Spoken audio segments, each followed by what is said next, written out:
Ladies Karatina celebrating their win, which will propel them to the next stage.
Yeah, we are still on the ladies matches. Yeah.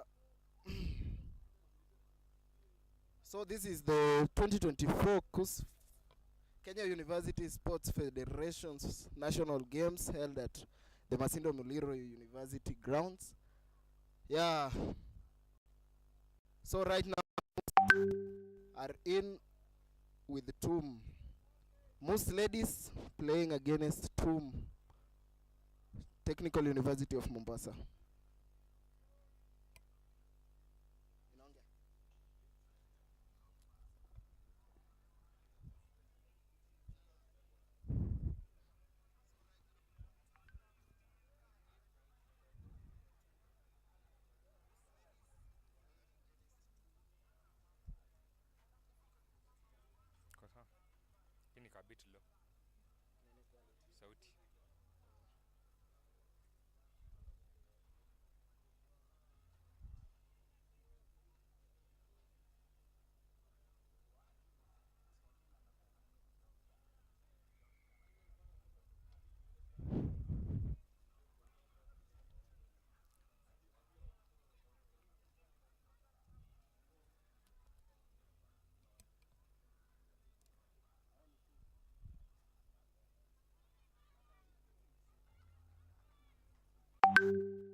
A big carry there for TUM.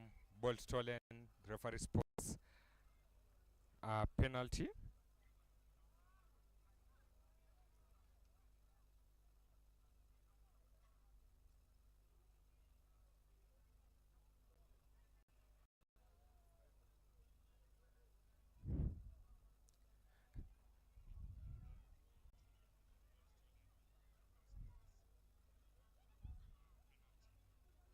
They opt to kick and they lose possession.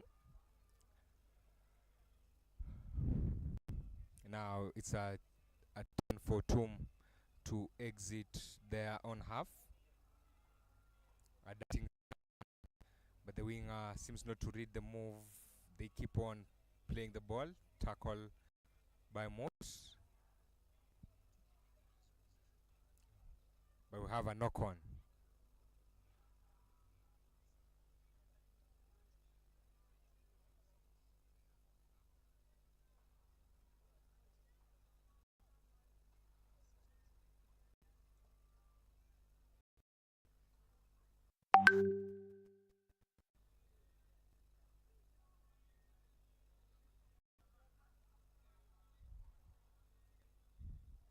just joined us, this is Scrummage Africa, and remember to like, subscribe, share with your friends so that you can be able to enjoy.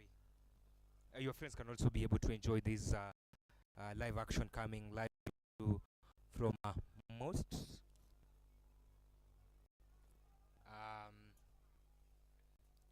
This is most grounds.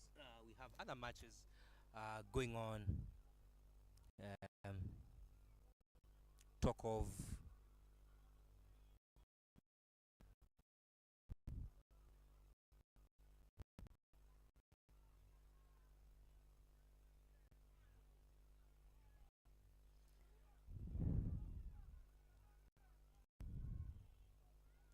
and you can be able to follow more action. And if you are a sports fan, there's plenty of action here at Masinde Muliro grounds. A number of teams here in action. Talk of rugby. These are the national Kenya University Federation matches.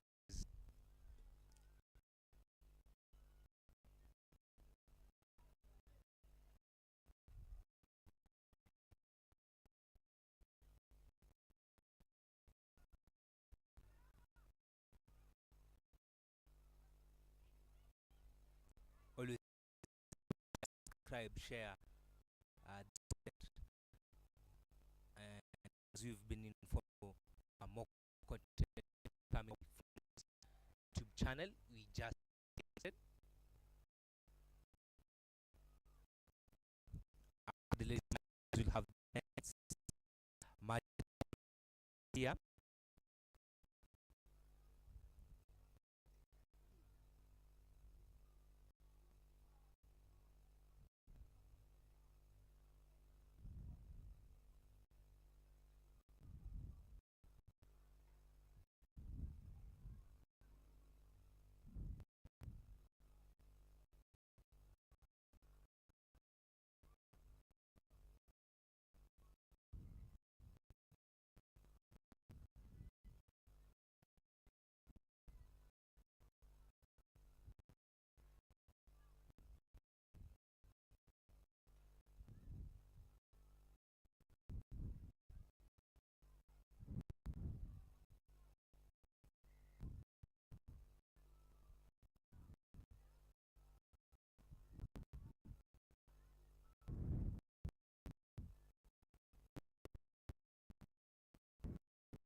Yeah, almost.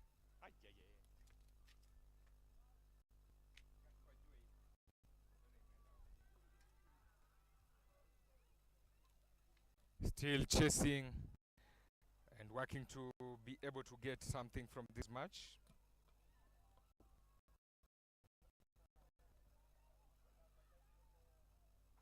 Tackle taken there.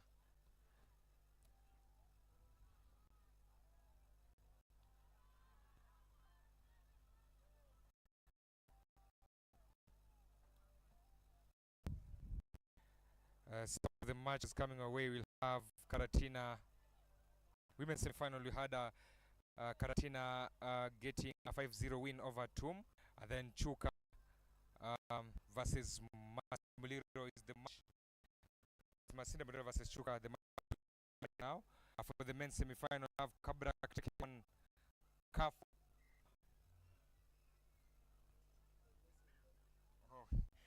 And from that, Kafu is Kaimosi Kaimosi Friends. And then have Egerton taking on Seno. And in the playoffs, we'll have Tum. And then for the ladies, we'll have Tum, who will be able to learn their opponent in this match. Remember, taking on Karatina.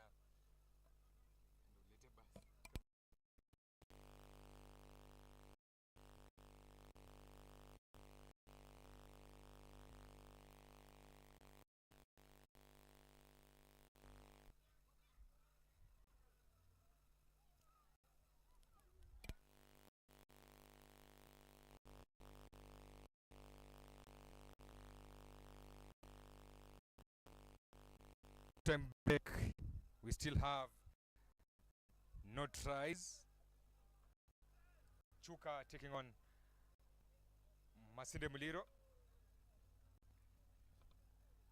Already you have Karatina in the first final. They scored a late try to qualify for the women's final.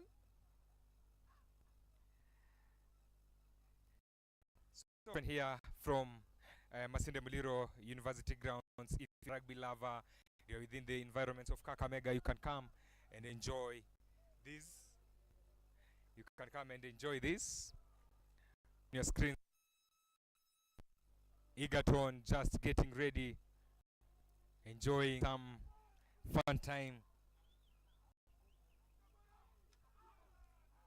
Enjoying some fun time there on your screen is Egerton University from Nakuru County.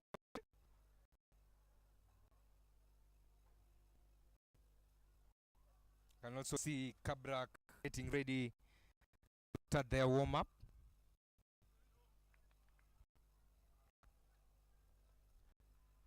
Meaning we are going to have plenty good matches here, especially in the men's finals. And you can invite your friends to join this live stream.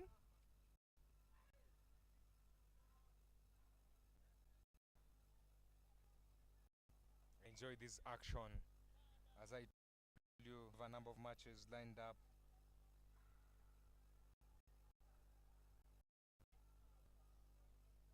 After the women's semi-final,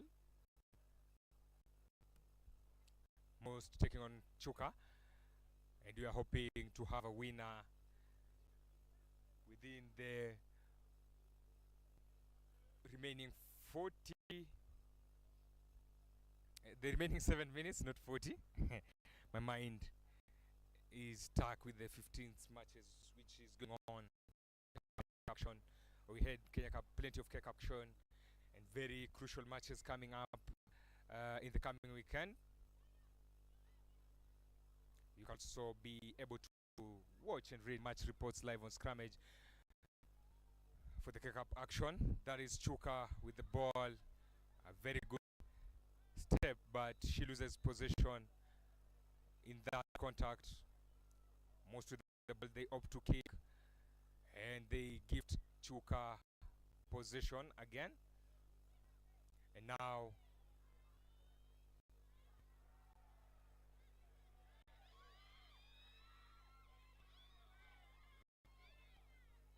they are battling it. A try here, referee spots forward pass.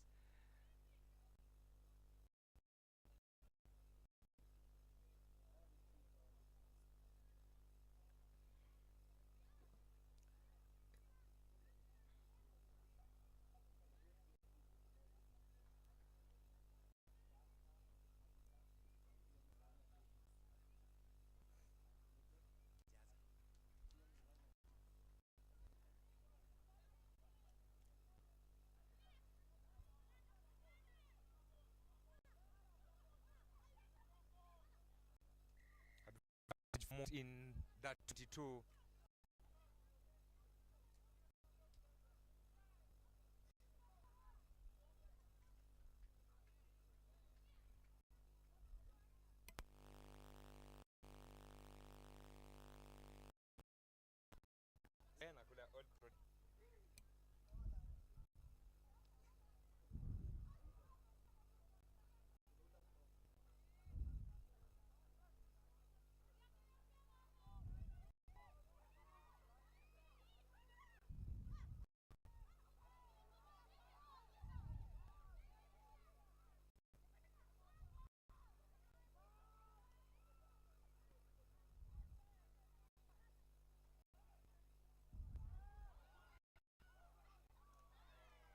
And most finally break the dark. They have 5 points. It will be a similar run that we had in the previous match where Karatina needed the last minute to qualify for the final. Now, most have also scored a 5-pointer. They will be attempting that conversion from the 22 meter line, and it's a dramatic one. She's unable to kick, and it is 5 points separating these two teams.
Most are now on their way to the final, scoring another try.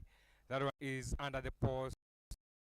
Let's see if this time the kicker will be able to nail that conversion. And she does it this time round. I don't know what happened to the previous one. They cancelled. They say it's not on mark, and this means it is 10 points separating these two sides.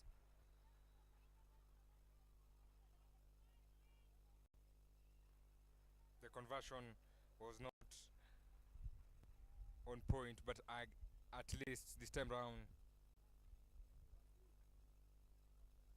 the kicker was sure that drop.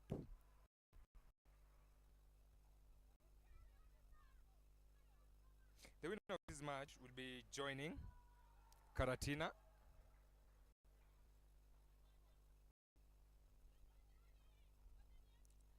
Will be joining Karatina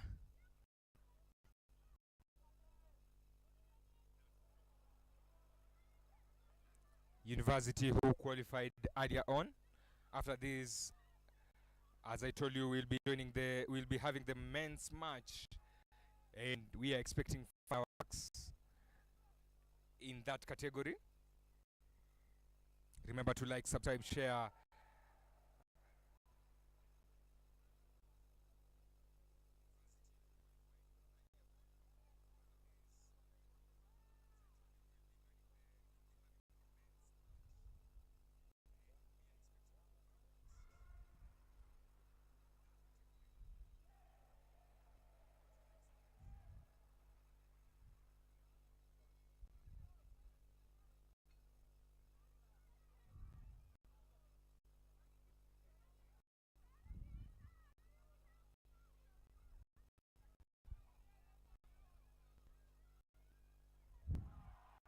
Chuka are fighting back to get something from this match. They are trailing by 10 points.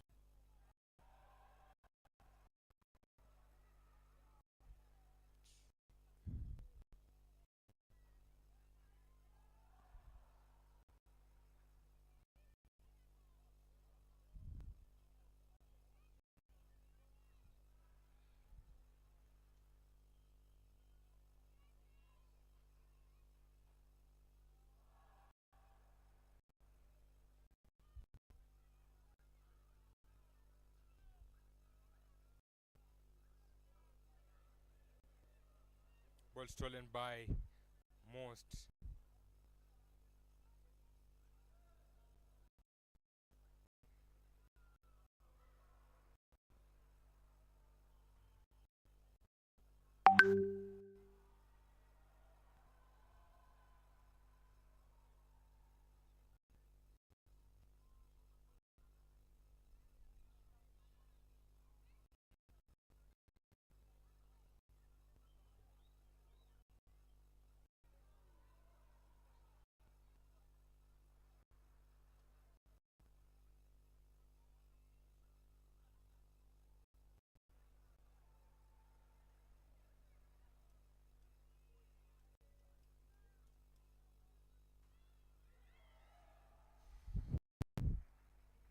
Penalty for Chuka.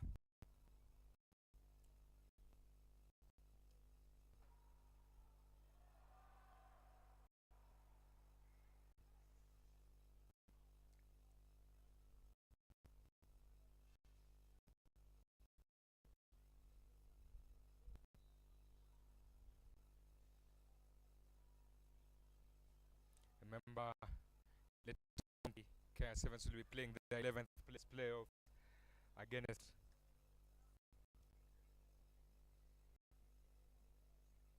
Ireland, who have not had a good display this year's World 7 Series. Hope to decide who will be finishing 11th and 12th in that competition. So far, Shuja have lost all their matches, but one will be later tonight. For now, we have the most grounds. Chuka to get a try. The brother runs across, delivers a pass, first side, second side step, tackle goes down. Referee penalizes for not releasing, and Mustard told to step some meters back.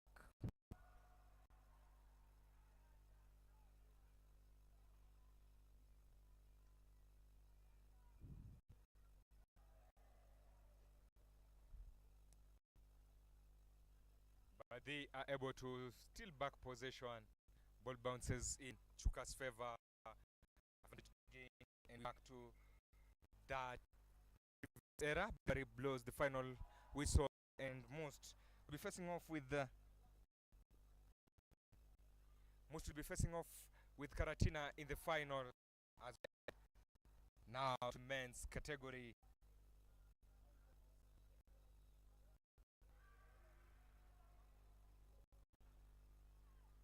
We have Kaimos taking on Kabrak. Kaimos in that Kabrak in their usual, I think it's red or maroon, red jersey.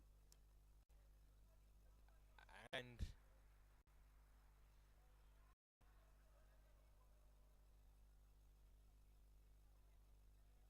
that will be the first final. So we have the pairings confirmed, whereby Karatina will be taking almost in the final. Tum will be up against Chuka in the third place playoff. So those are the matches expected this afternoon from the most grounds.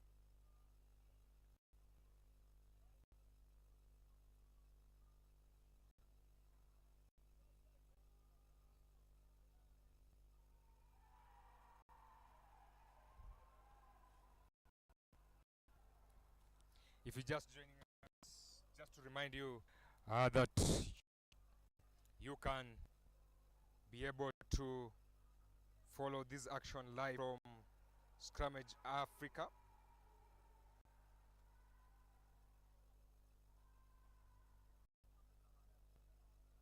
This is the KUSF or Kenya Universities Sports Federation Sevens National Games.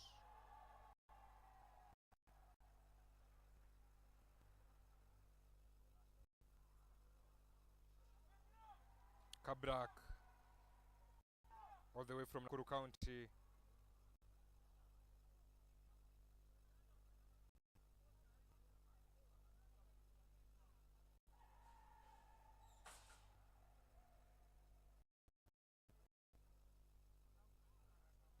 Is the match that will be off the screens minutes from now.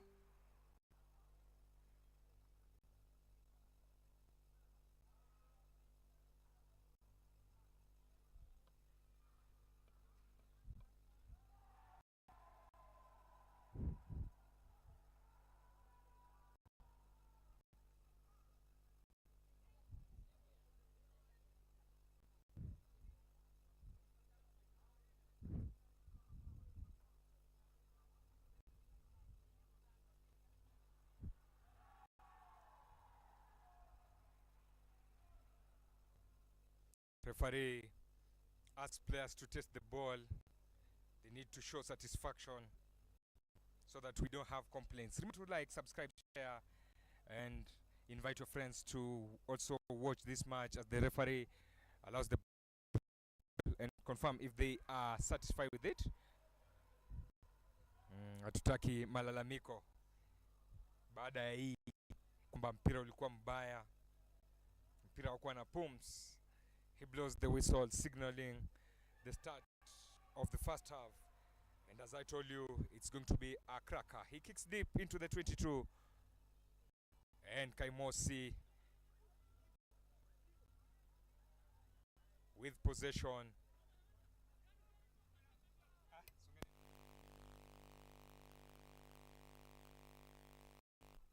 Rack contest there. Ball loose. Kabrak steals it.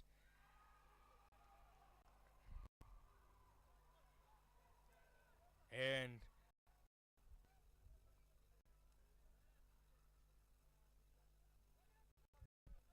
they are penalized. Quick tap by Kabrak. Goes down for try.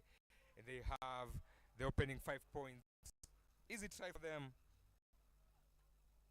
And maybe 2 teams from Nakuru will be hoping to face off in that final.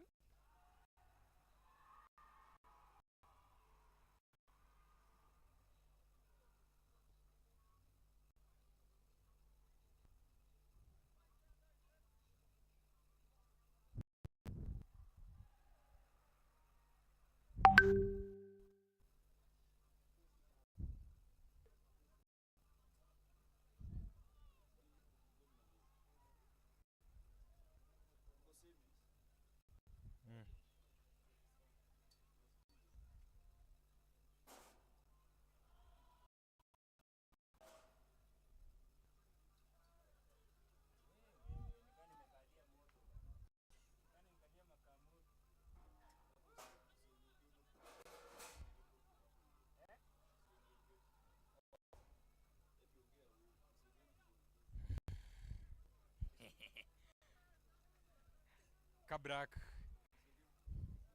in another advantage position.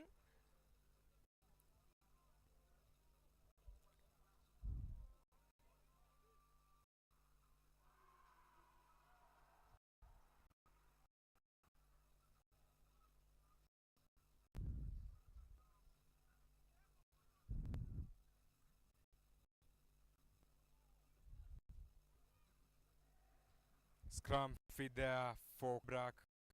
The scrum have caught up that contest to that track. They opt to go for the pen side. Tackled.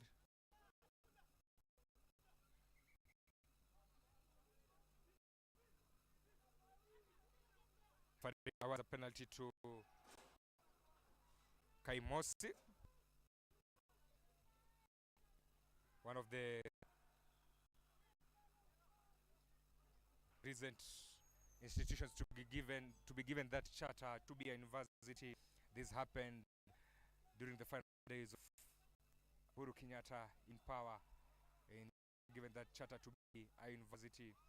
Now they're on this stage battling with the big boys, the likes of Kabrak. Remember, after this we'll have that match between Egerton. Egerton will be taking on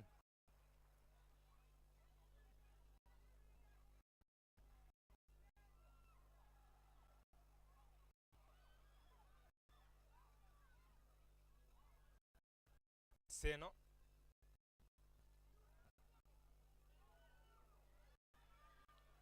And if you're just joining us, that is a try for Mosi under the post. A chance to this match or get back into this match, and the condition is good.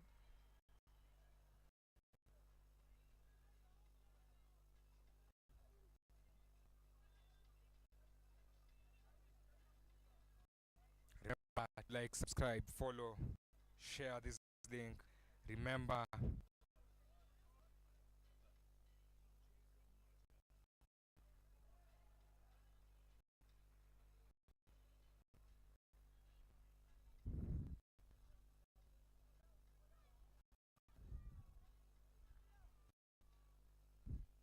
to share with your friends, subscribe, share, and follow this team. The kickoff go quite 10 meters, meaning we'll have a half penalty for Kabarak.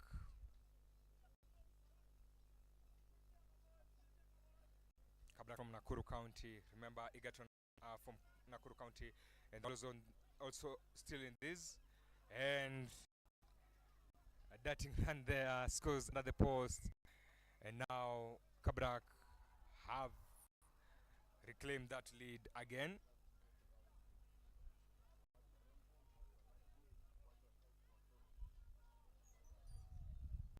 As I told you, it was always going to be an interesting semi-final for the men's, with that conversion in. Kabrak still ahead.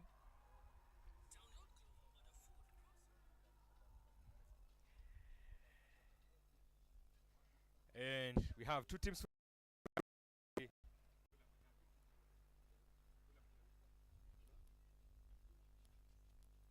We have two sides from Nakuru County and one from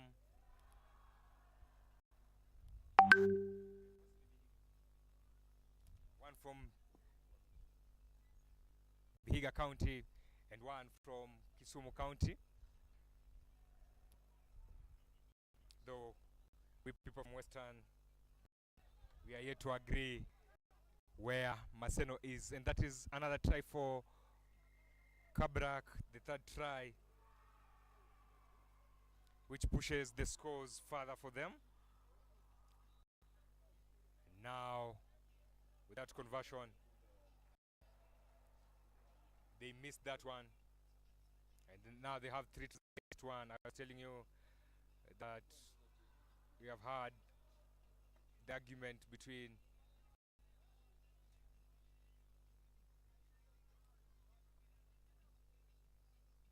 the people of Western and Maseno. Where is Maseno?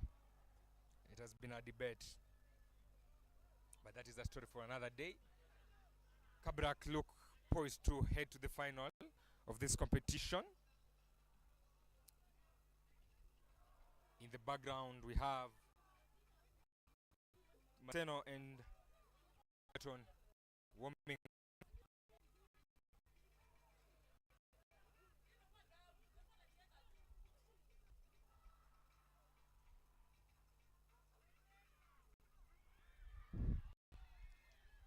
Break there for Kaimosi. The man shows pace, scores under the post to keep his side in this match as we head to later stage match.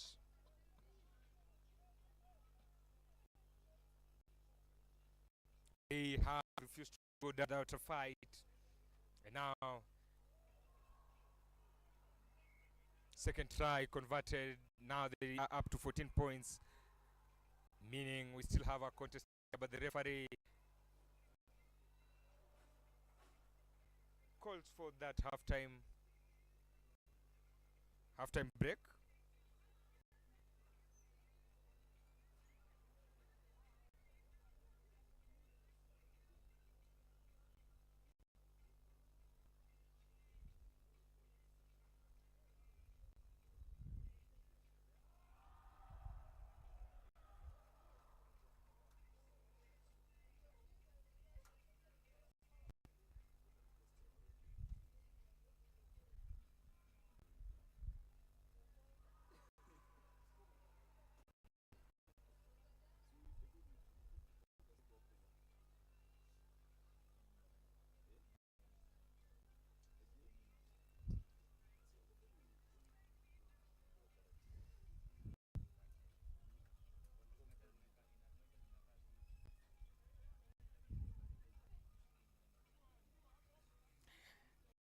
It's halftime. Just a converted try separating these two sides.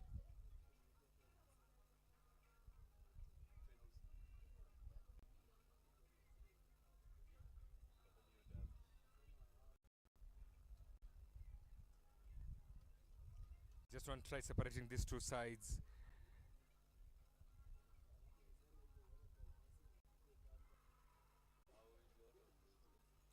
And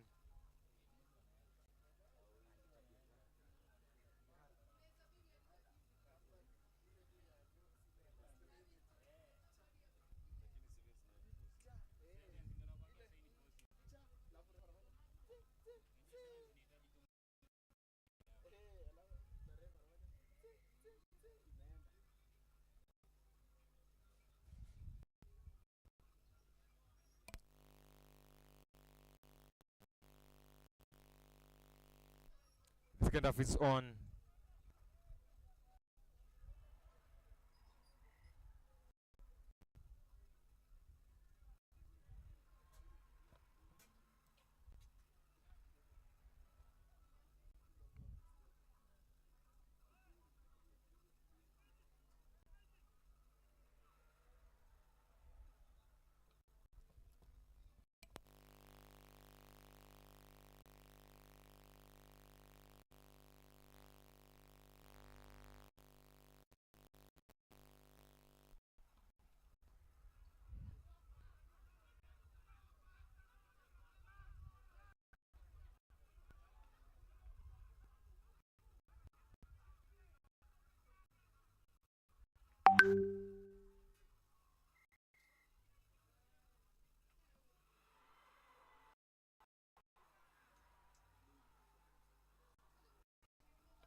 Play by Kabrak. They take the ball to the open side.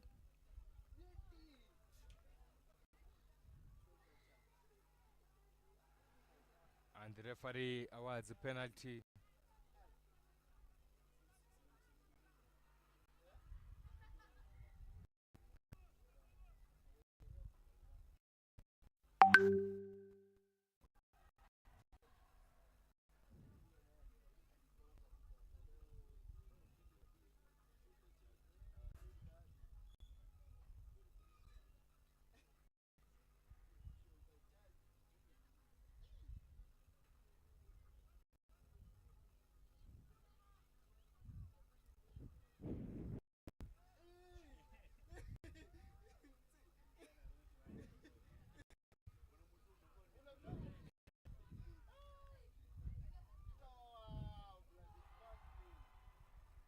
Kaimosi have been on the receiving end and they conceded the fourth try.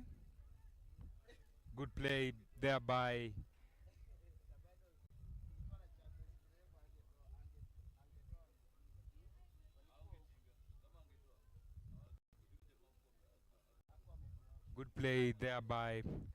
Kabrak as they keep hope of getting to the final, and they score another conversion to widen the gap by 14 points.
It's a dusty affair as Kaimosi win a scrum.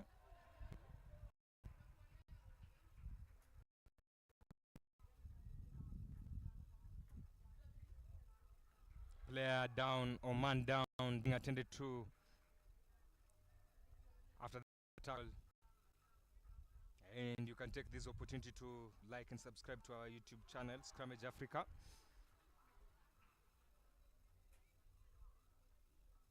More content will be coming your way later on this channel this month and this year.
Next, after this, we'll be having Egerton taking on Maseno University.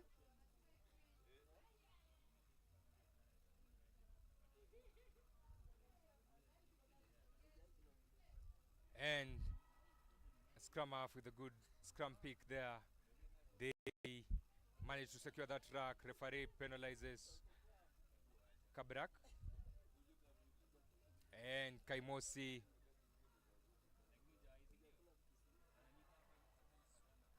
opt to tap it and go.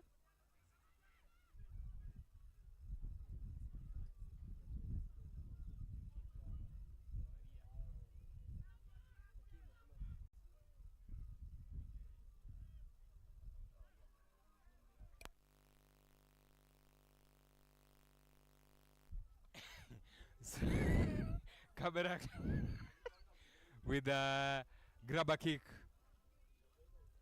but it bounces their way, but they managed to secure the ball, and now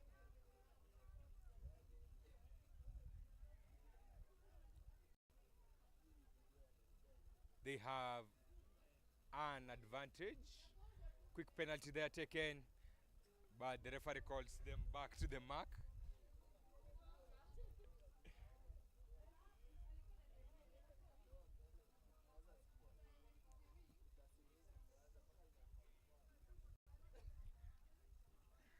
And remember to subscribe, like, share, and invite your friends to enjoy this. Sky Mosi makes one of the later stages attempt to pull something back from this match.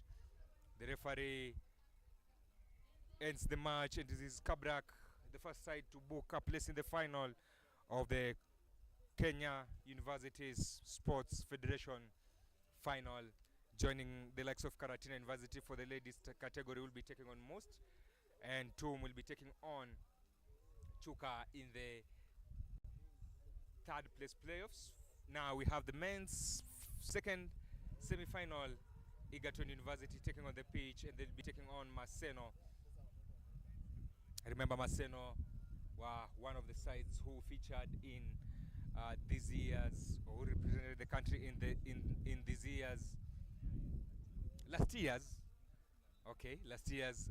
university games that were held at Maseno grounds, and the tournament was later on won by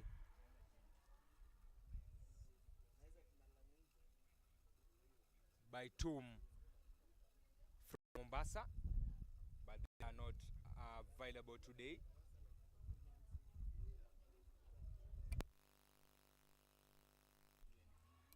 They are not available today in the final, or they are nowhere to be seen because they have not gotten to this category. Now,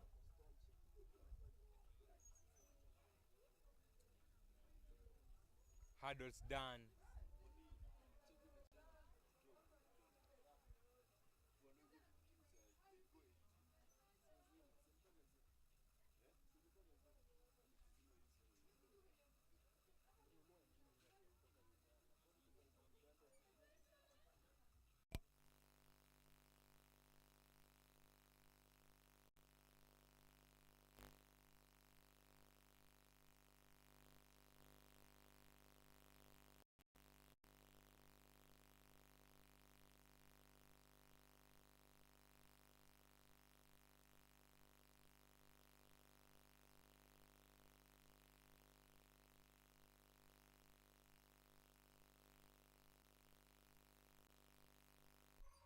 Maseno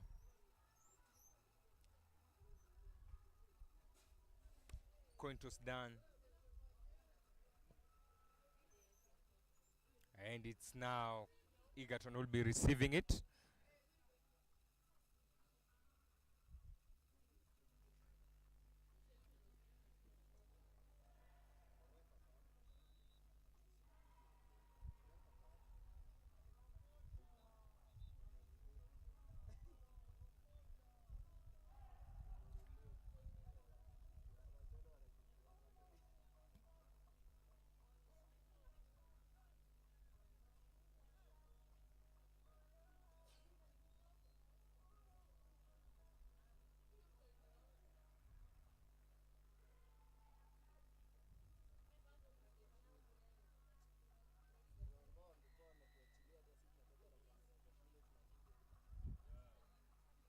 Second semi-final on.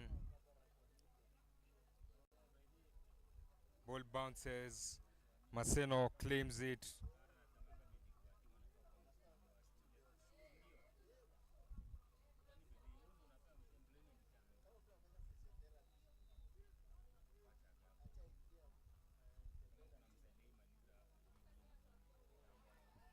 Big carry there, but they lose possession. And now it's chance for Egerton.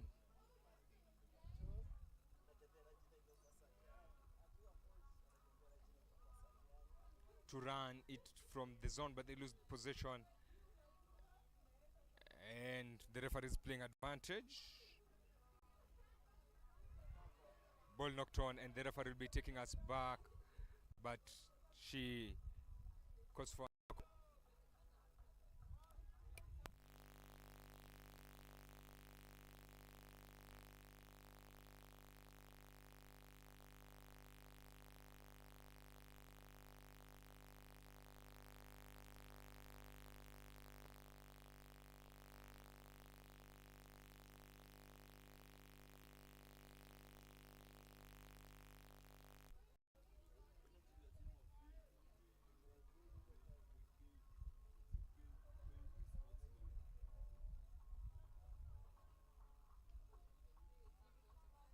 Egerton go for a grabber kick, but Maseno hold on to possession again, attempting a number of offloads here and there. Referee penalizes Egerton for a high tackle.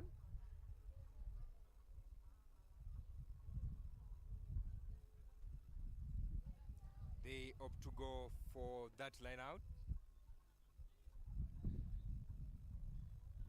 as they hope to be the second side to join the final. Remember, we have one finalist.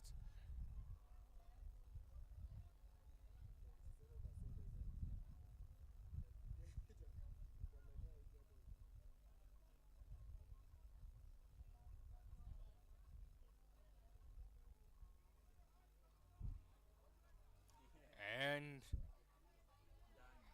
try time for Maseno as they dive over. They look good early on, but we still have a lot of time.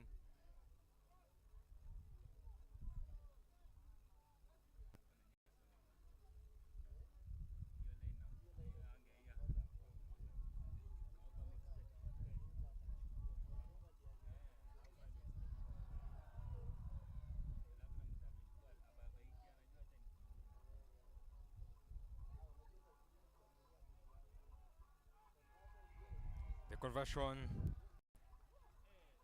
is on target. And now Maseno have 7 points.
Second semi-final here.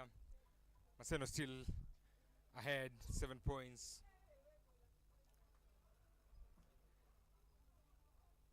And the battle is still on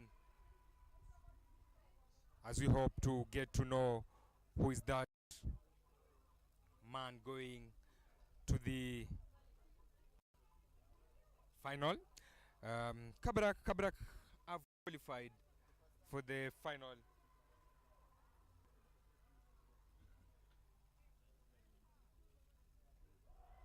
Kabrak managed to win their first semi-final 28 points to 14 against Kafu or Kaimosi University. So they became the first side to join the final, and they have joined the likes of Karatina and most who are in the women's final. And the referee signals for the halftime break in this clash. Maseno with a slim lead, but maybe they are on that route to the final if they manage to hold on to that slim advantage. If you're just joining us, remember to like, subscribe, share, and invite your friends to also do so that they can be able to enjoy more content on this channel.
Maseno disrupt that one, and they have possession.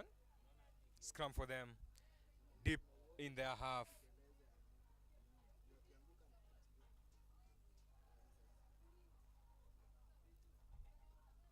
How will they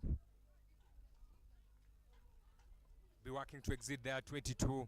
It's a matter of wait and see as that scrum half feeds that. With that scrum input, they run the ball to the winger. Rockwell secured. Darting run, tackled. Maseno managed to keep possession. Still working, but they consider penalty. Time for Egerton to try and get something from this. As the clock continues to tick, goes for a grabber kick. Will it be successful for him? Claimed by Maseno.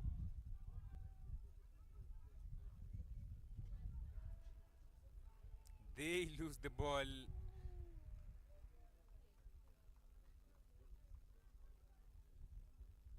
And now it's an advantage for the team from Nakuru.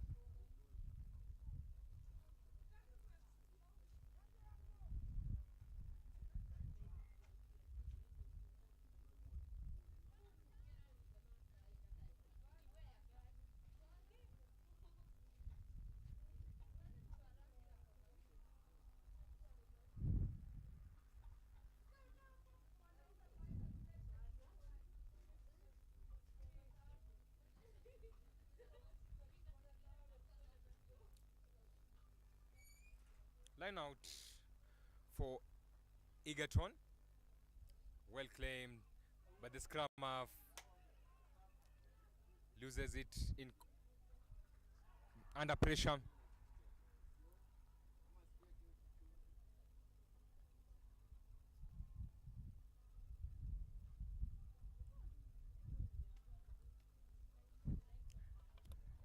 If you're a fan of rugby, be sure to join us later today because we'll be having the final and the playoffs.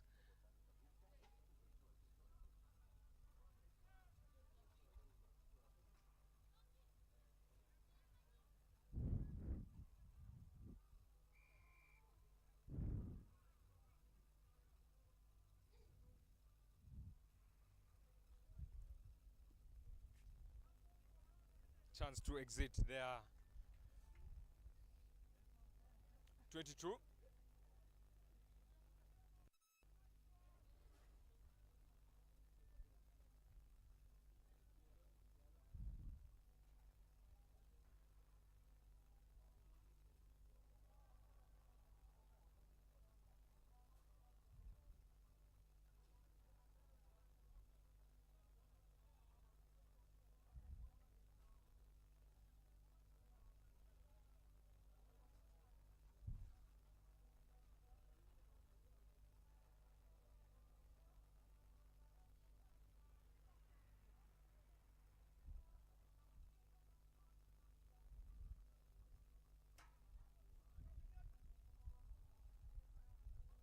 Maseno still holding on a slim lead here.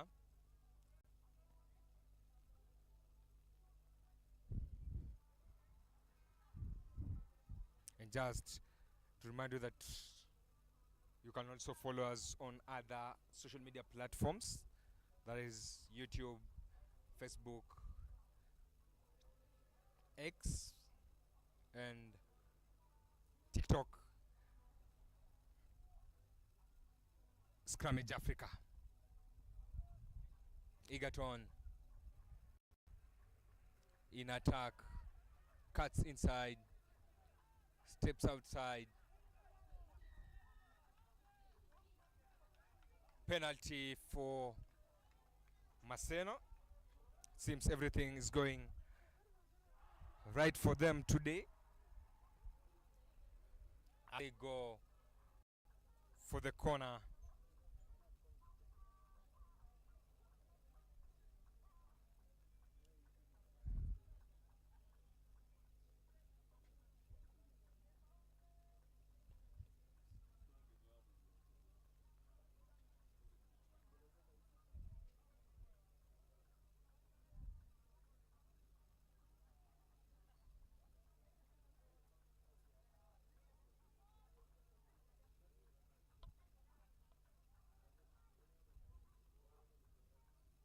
Kabrak hoping to pull it back and maybe have that Nakuru derby as Maseno win another penalty.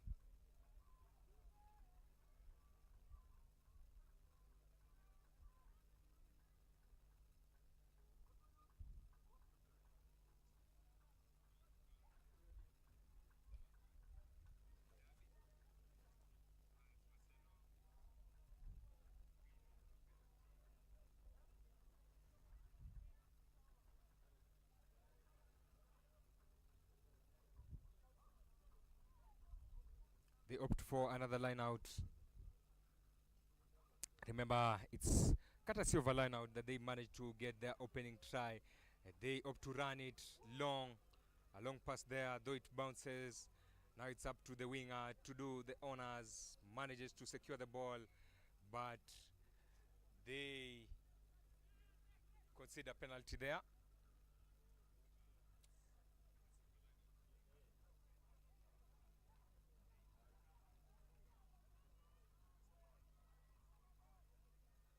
Egerton running the ball. Well played there. And now that man is tackled, goes down, rack secured. He spots a gap on the outside, but He's arrested before he exits. Egerton almost there, and he fails to get that try.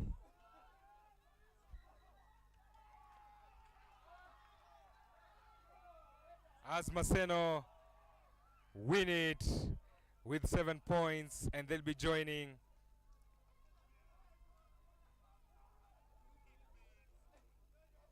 they'll be joining they'll be joining interesting dramatic ending here.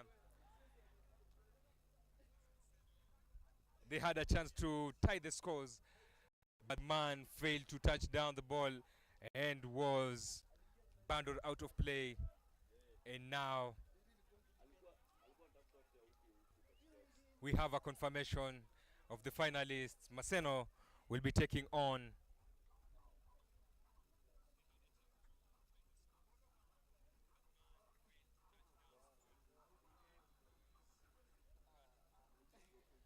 they had a chance to tie this match by scoring and converting, but he messed up, and now it's Maseno heading to the final against Kabrak. We won't have that Nakuru derby. Now Egerton will be dropping to the third place playoffs, whereby they'll be facing off with Kaimosi University, who lost to Kabrak early on. That was 28 points to 14, and now here we have a 7-point difference, or a 7-0, sending Maseno to the final. The ladies' final, the ladies' third place playoffs is coming up with Karatina, not Karatina, but Chuka taking on Chuka.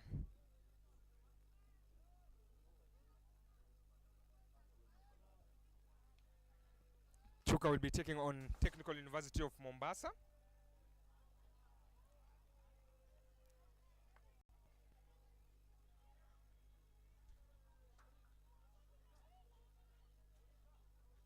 The match is set to kick off, and after this we'll be having the ladies final, whereby most who are the hosts will have a date against Karatina. Both teams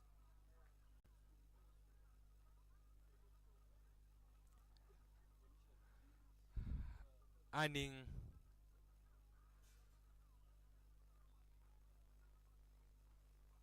their place in the final with slim leads. This tournament kicked off yesterday at most grounds, and this we are coming live.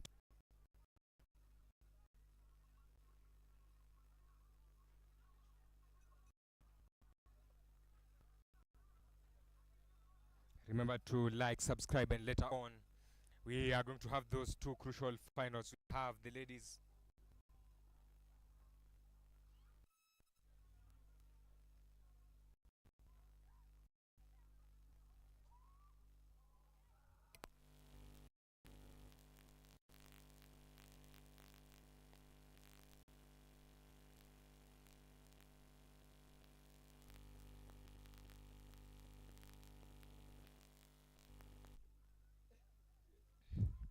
after this.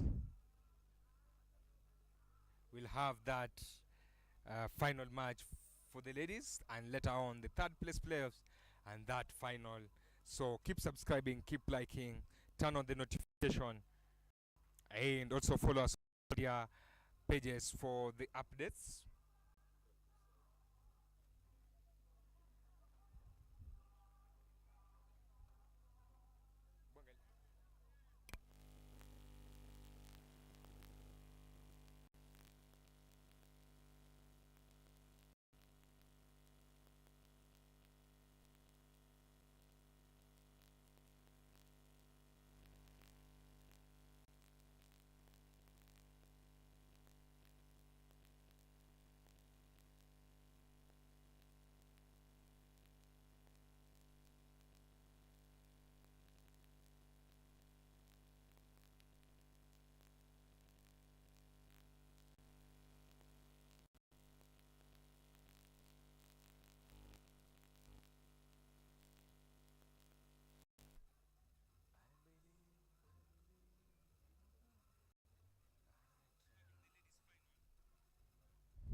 That is the third place playoffs for the ladies. Chuka, who lost to Most 10-0,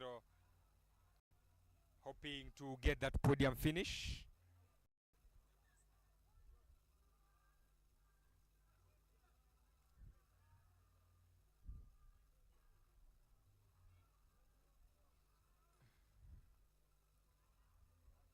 You can also tell us or let us know in the chat which team you are supporting and which team do you think is going to win this now that we have the finalists confirmed with Karatina currently warming up, taking on Most. And then for the men, we have Maseno against Kabarak as Tum run the ball and attempts an offload, ball claim. Referee goes to the pocket with a yellow card, sending off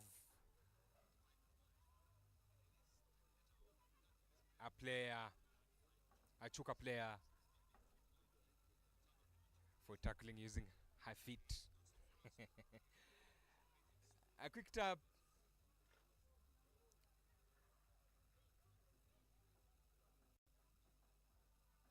Not the best of passes from this technical university of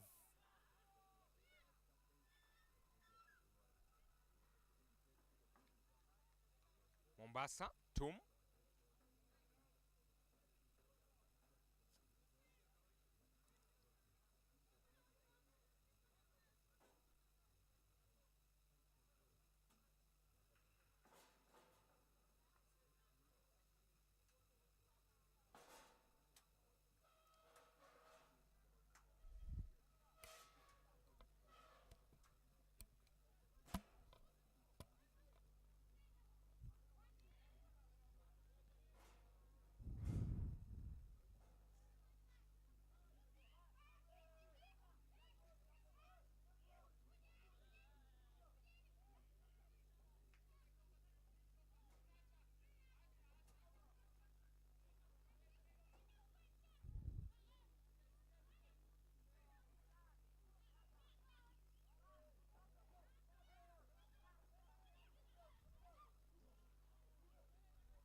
Ball lost.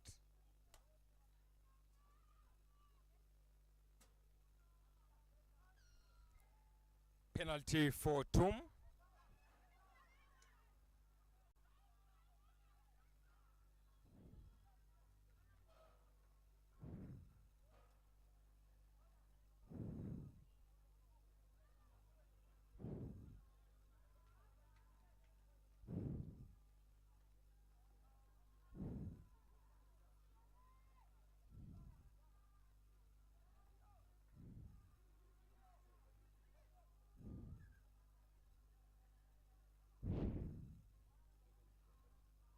Hmm?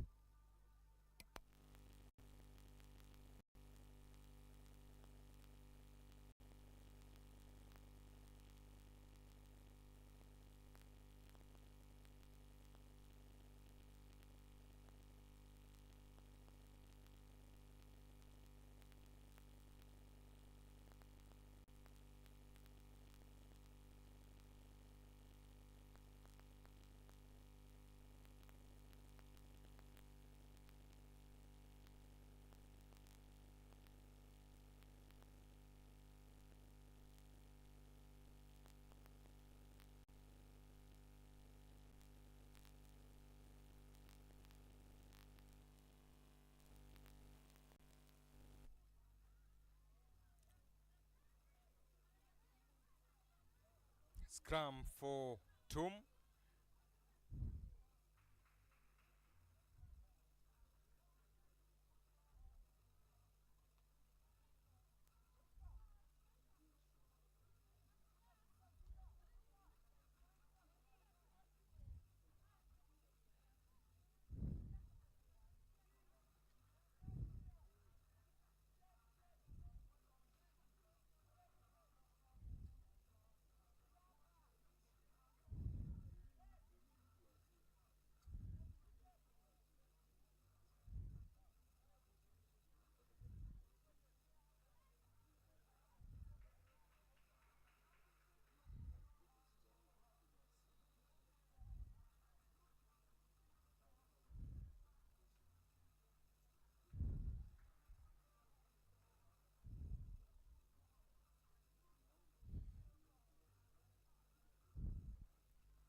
Injury break.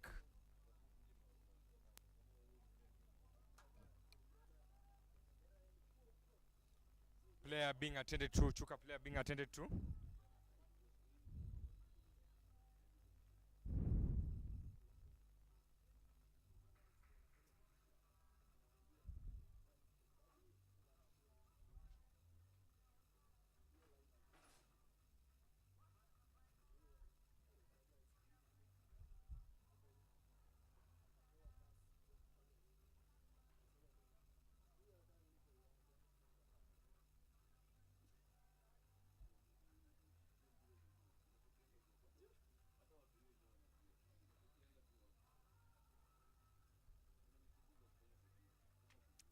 The player still being attended to.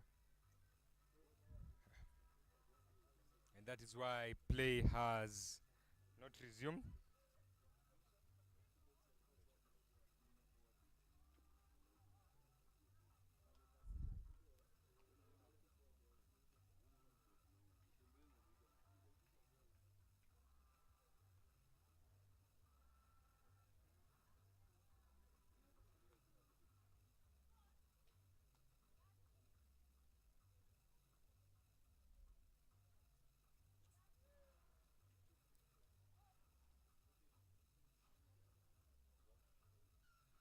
As the player limps off, the referee signals a high tackle, and Chuka have the possession.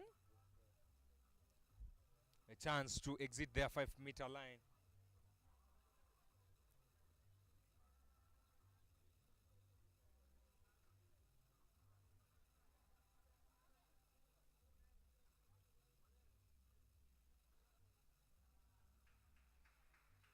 What do? They opt to go for a scrum.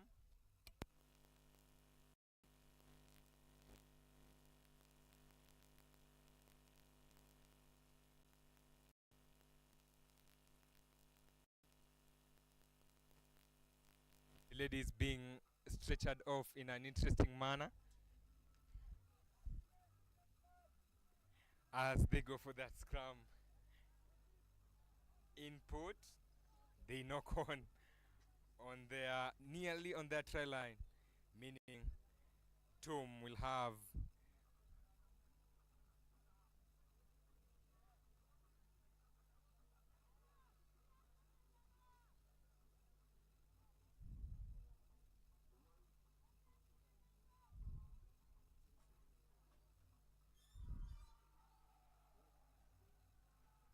but they lose that scrum again.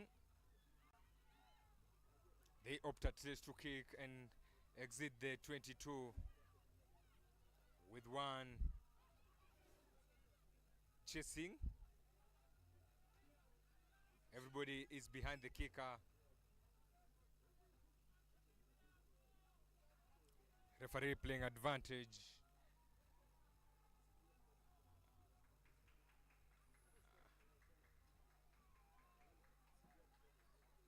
Chuka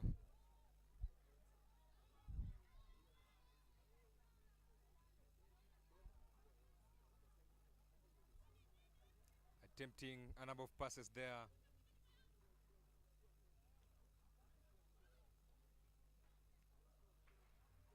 Still in possession. Chuka cuts inside and leaves one well beaten.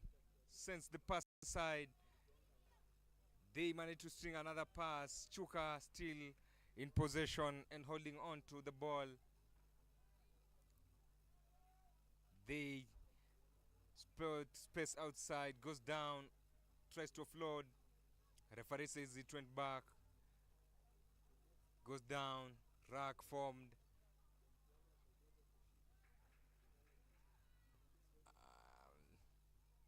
Chuka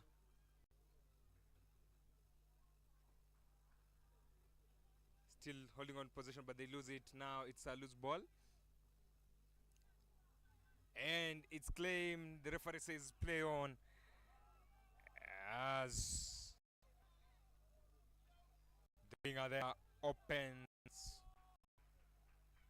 between her and the opponent, and she will be touching down under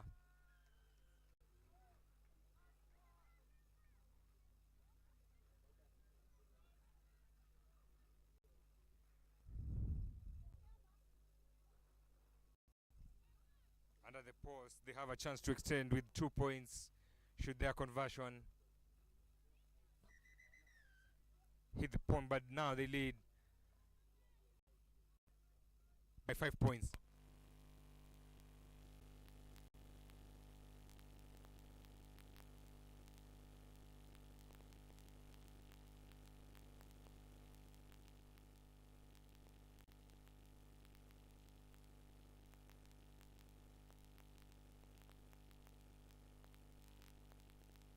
It's half time.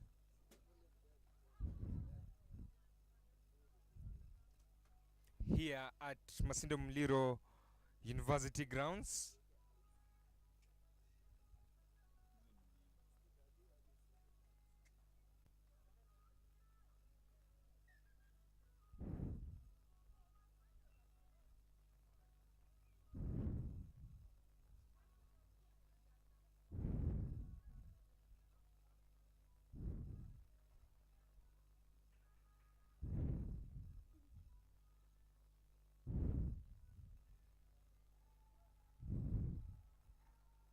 Boom.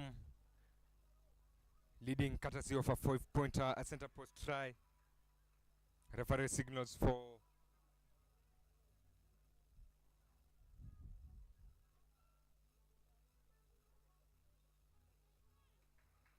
the second half start.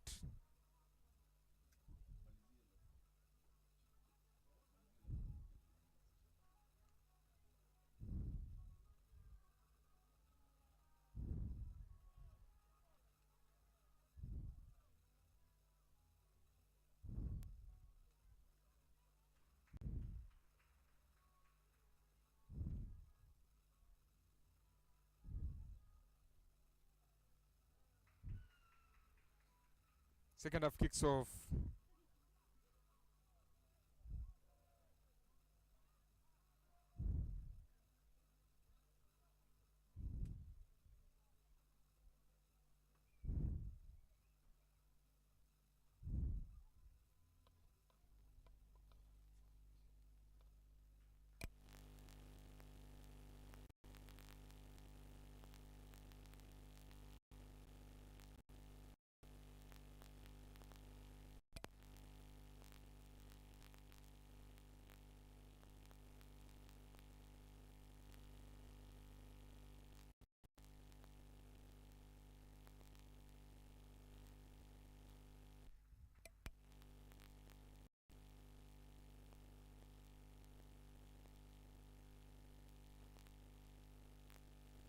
Chuka with a kick, but it's knocked on.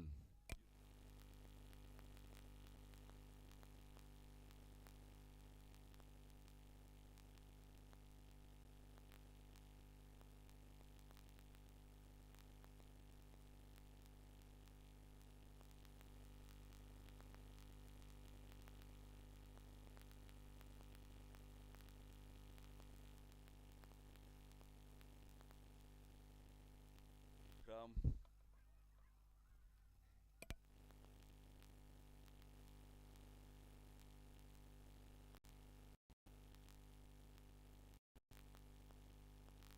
Chuka with a good chance to score. A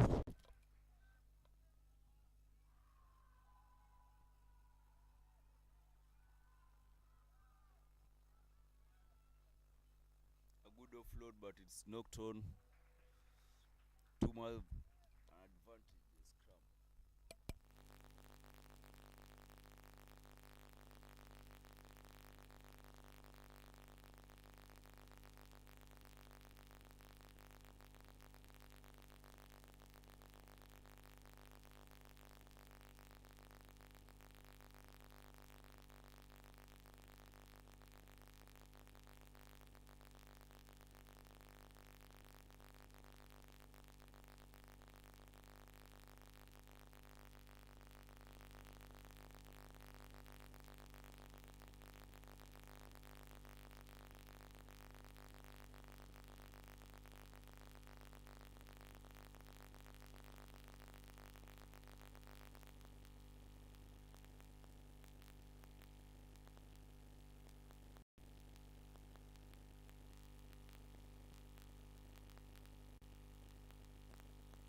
We have the podium finisher, Tomb.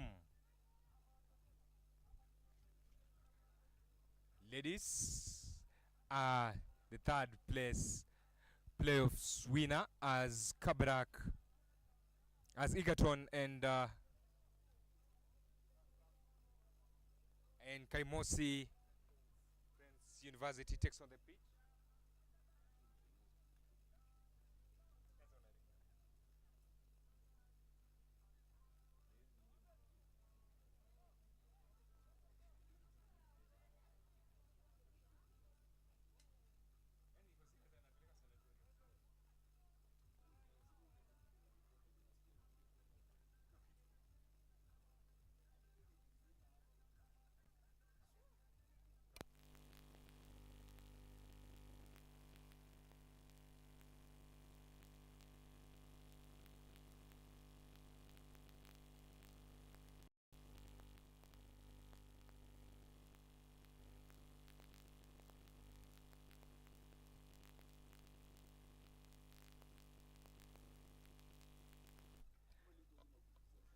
That is hata kwa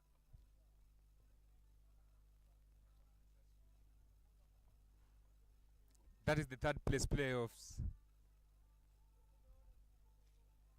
Egerton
wait,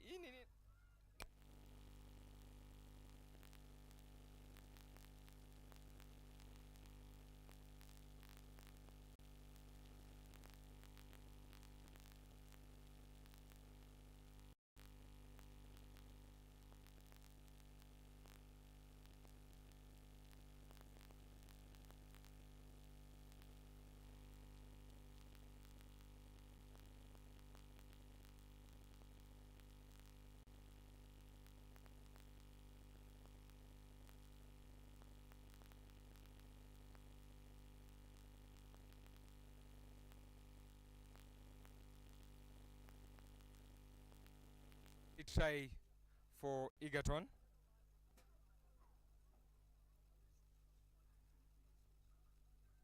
And they'll be attempting that conversion, hoping to get a podium finish. Conversion is off the mark. They have now 5 points early on in this match.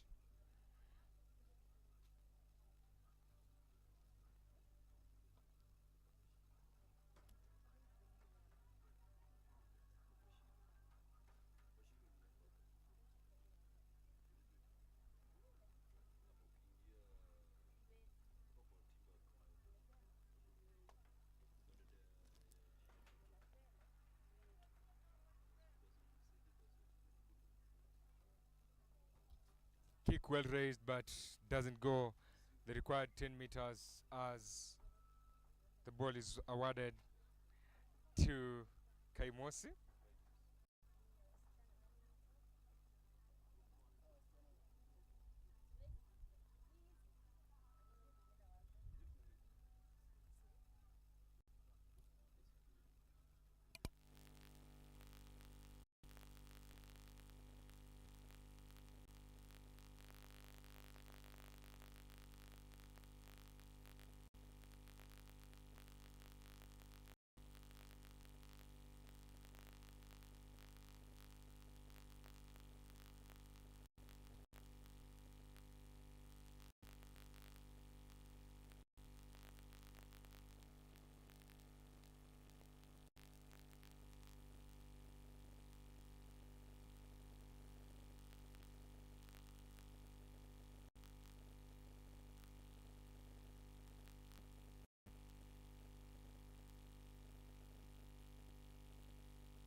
Kabrak grab Egerton grab another try, and now they stretch their lead. They stretch their lead by another 5 points.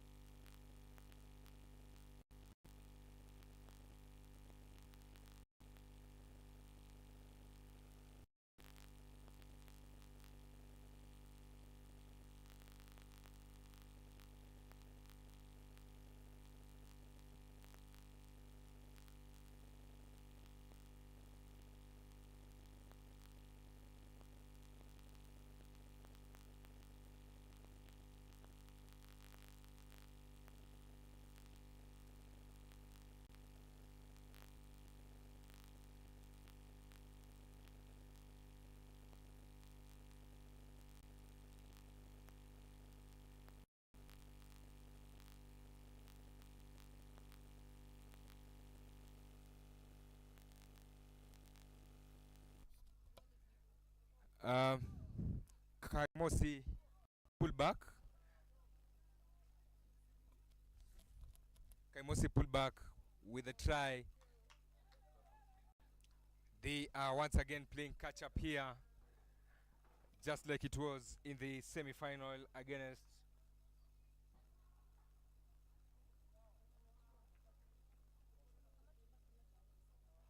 this the conversion, and now it is 5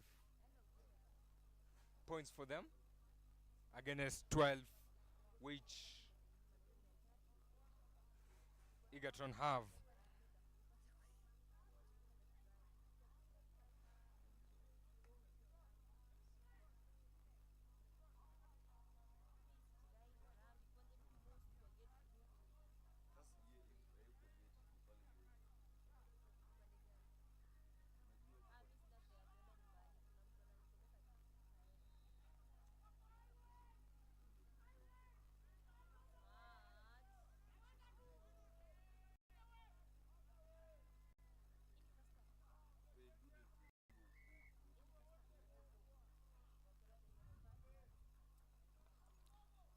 Egerton stretch the lead with 5 points. Now they are on to 17 points.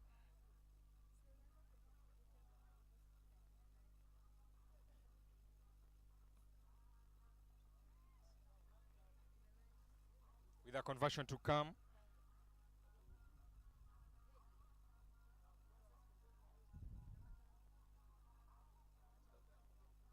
Conversion is wide.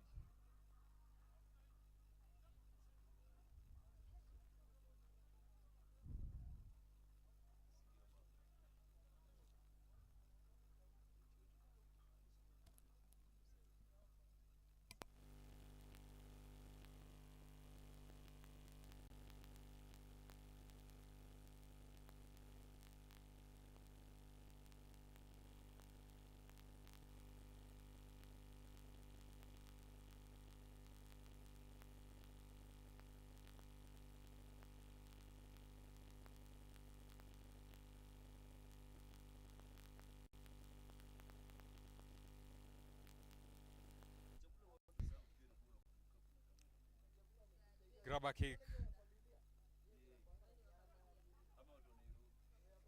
And Egerton hold on to possession. Cuts inside, outside, still keeping on the possession.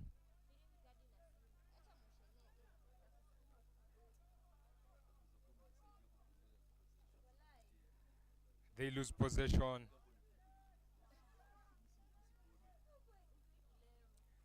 And now it is Kaimosi, Friends University, with a cross kick. Bounces out of play. And the referee calls for halftime break. 17-5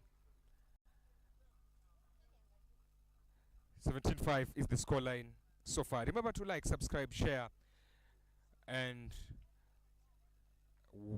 share with the friends so that they can also enjoy these Kenya Universities Sports Federation national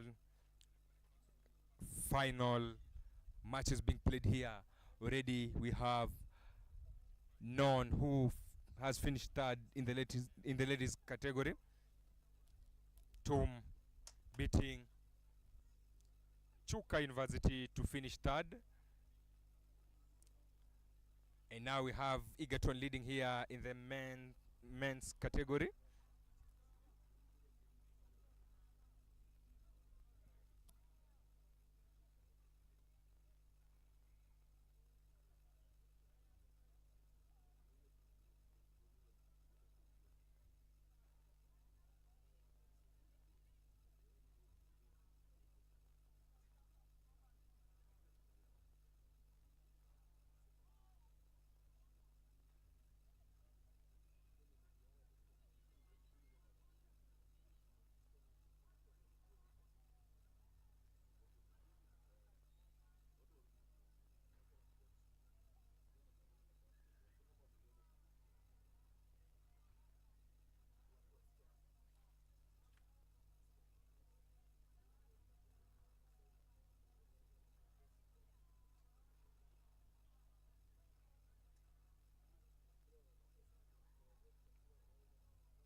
Second half commences. Kafu or Kaimosi Friends University with that raised kick.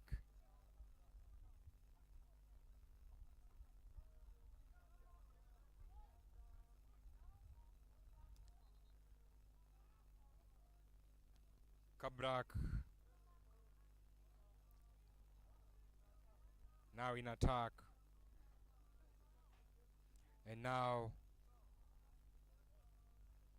they still hold on possession.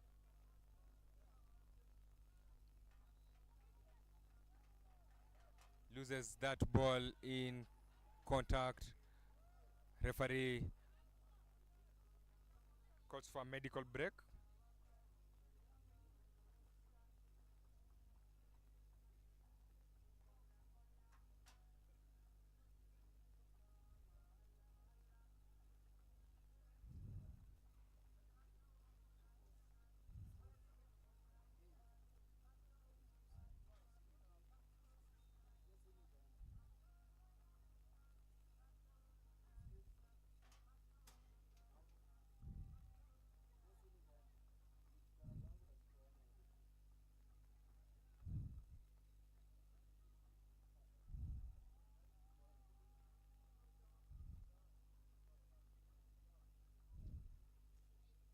Man from Egerton attended to,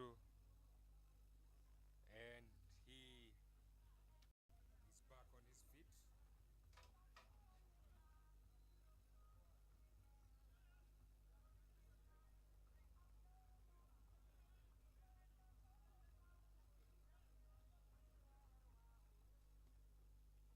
As they earn that penalty, the side from Nakuru, this is Egerton. They go for a line out.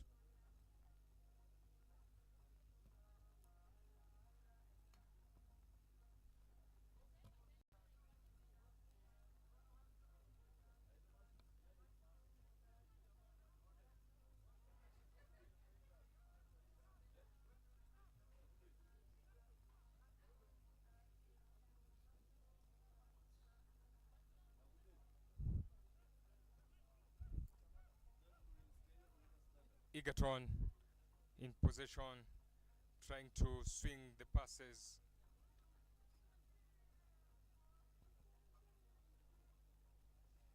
The winger cuts in, cuts outside, goes down after being tackled. Frag formed.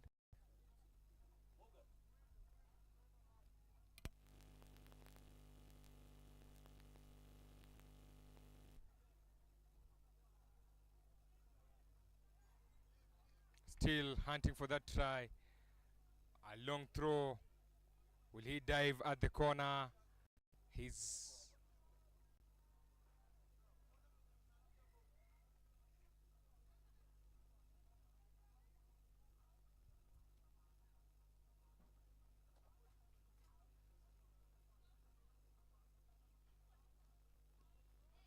the referee goes for consultations following that.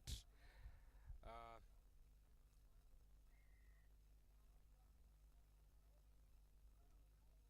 Try, and here was the try after consultations, and they'll be going for that conversion. 22 points up with conversion to come.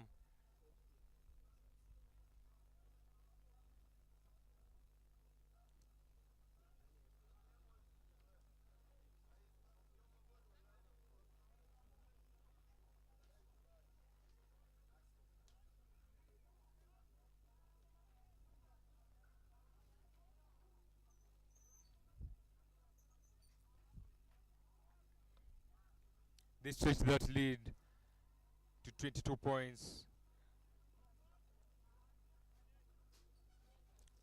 And they restart again. Ball claimed by Kaimosi from Vihiga County. Sports Gap takes it with pace, looking for man in support, but opts to keep the ball. What a run! And he goes down for the second try for Kaimosi. Now they are up to 10 points.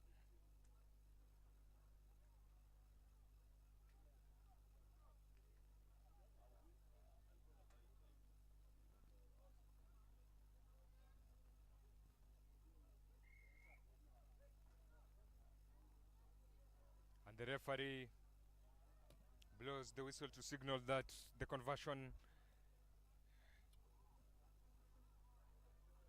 is good as they move to 12 points. A 10-point gap now separating these two sides. This is the third place playoffs coming live to you courtesy of Scrummage Africa, and we are coming live to you from the most grounds.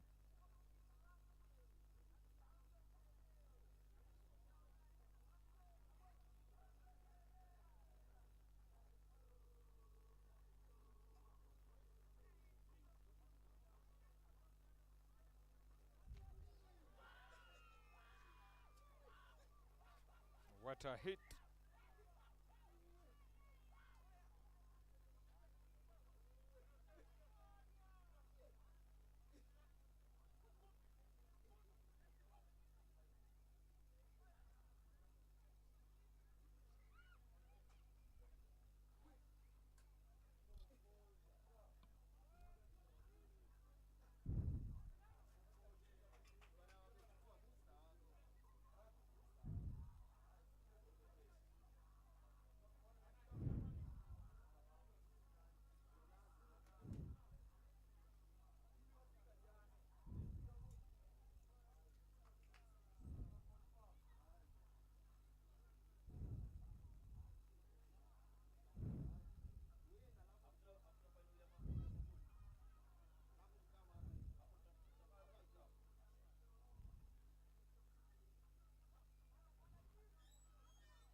Egerton up to kick, but it's Kafu now with possession,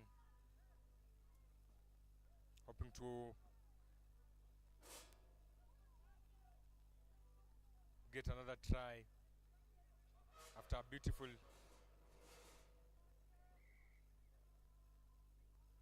second try here, and the referee blows the whistle, meaning it's Egerton who will be making that podium finish.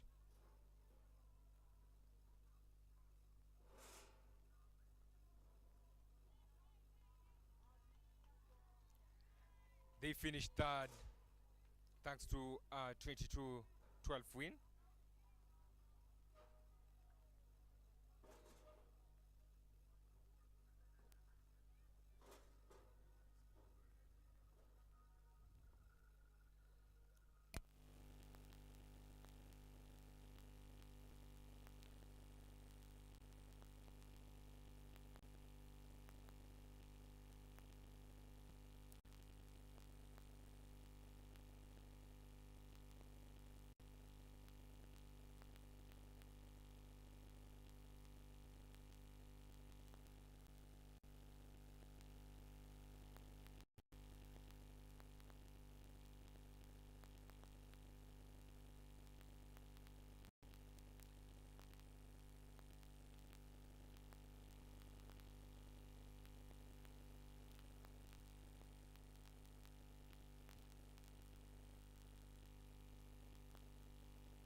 So far, we have Toom finishing third for the women's category, and Egerton third in the men's category.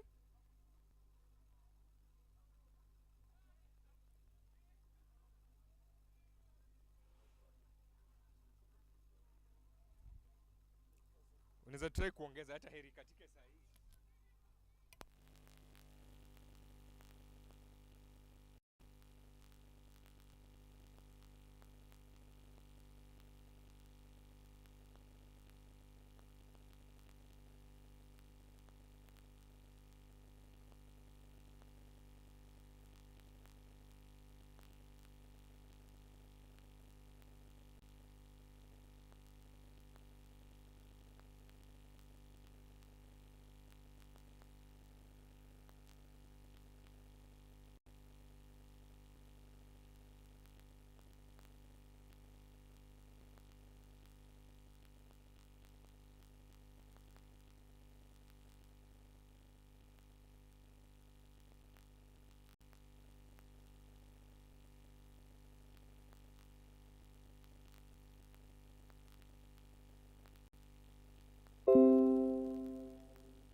To the finals, starting with the women's category.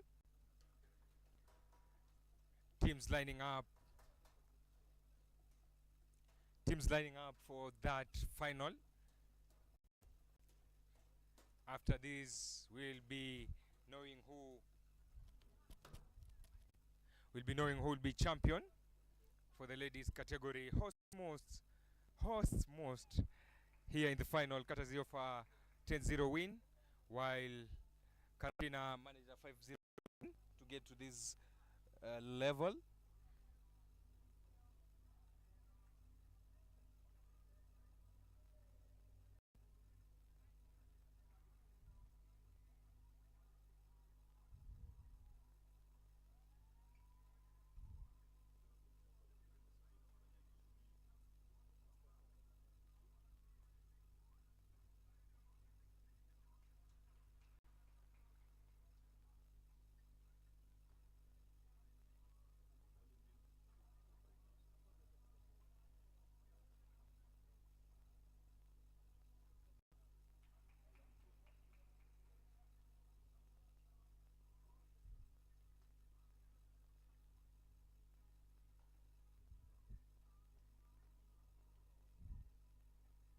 We're almost there, so remember to like, remember to subscribe, and be ready for that big final, the final match, which will be bringing together Maseno, who had a 7-0 win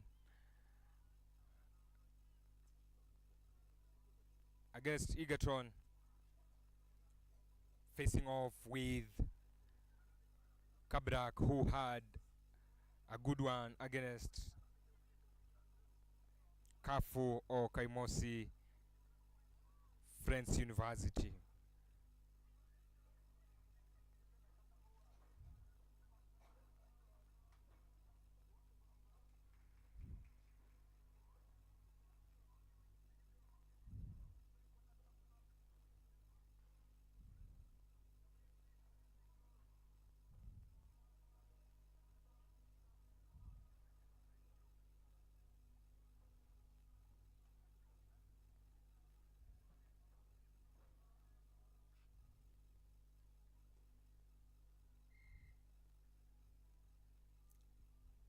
The referee blows the whistle to signal the start of that final.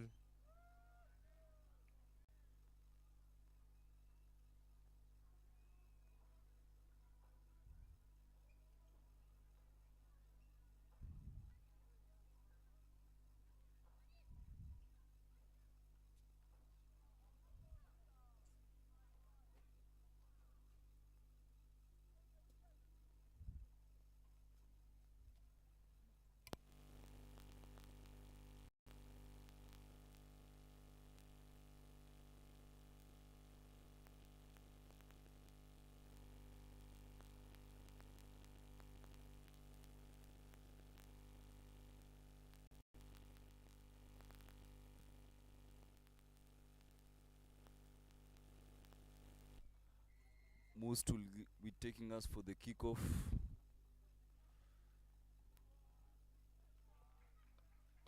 Karatina have a chance to attack. Knock on.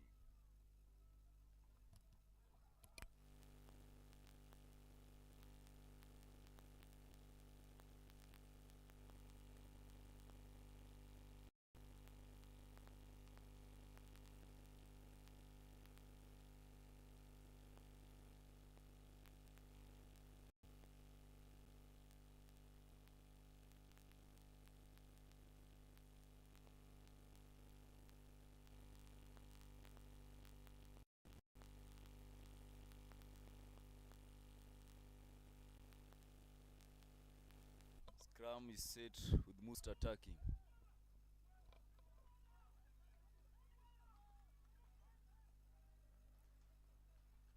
Karatina a penalty, full penalty from the scrum.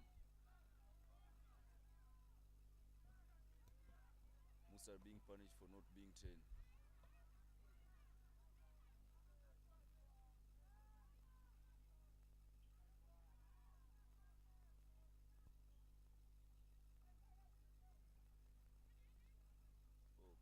Karatina have lost the chance to attack.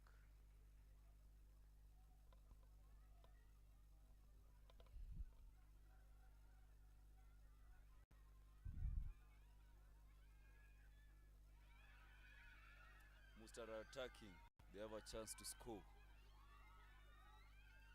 They're 20. Try under the post. Waiting for the conversion. Conversion sails wide.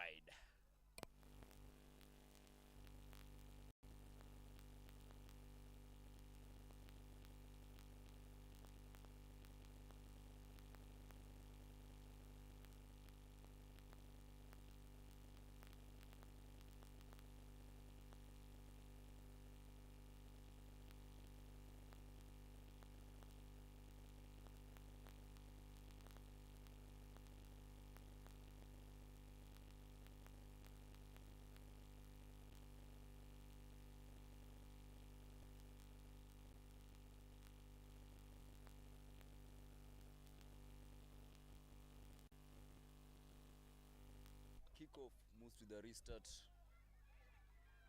They have an advantage. Knock on. Just outside the 22 of Karatina.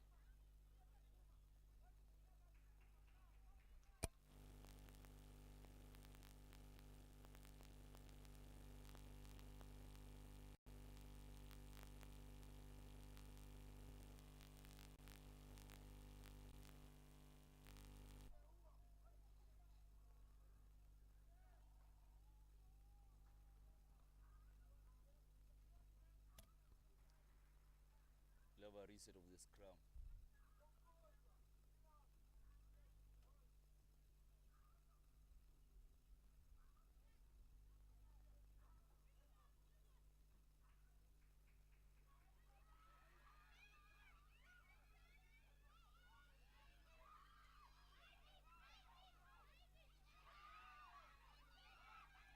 For the first try scorer, ball is set just outside the try line.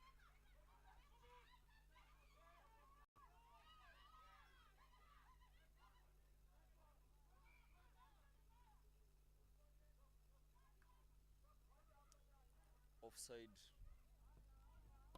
is the call of the referee. There's a player down being attended to.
Halftime, Must leading 5 points to 0.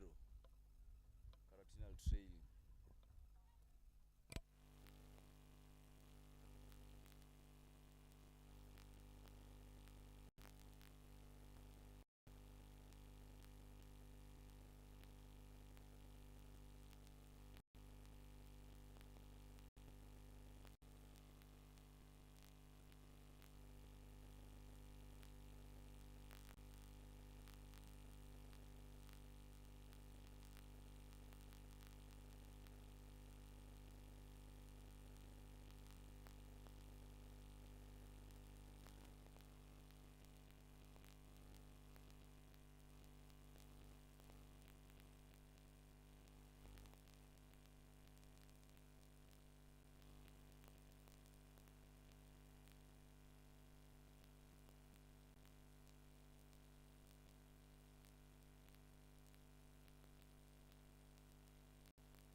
Time Must with a 10-0 lead.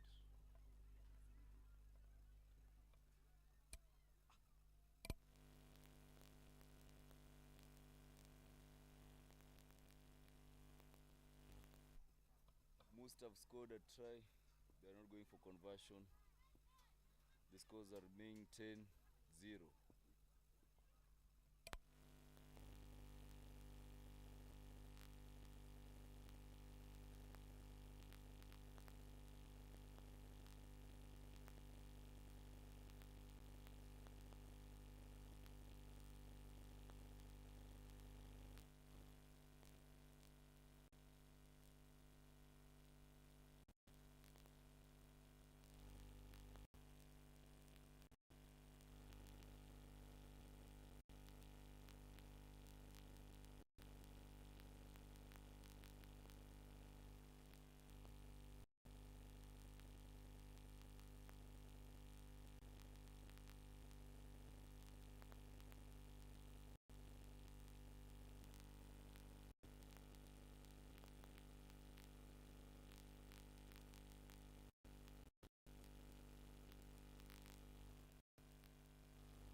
most try with their third try of the game.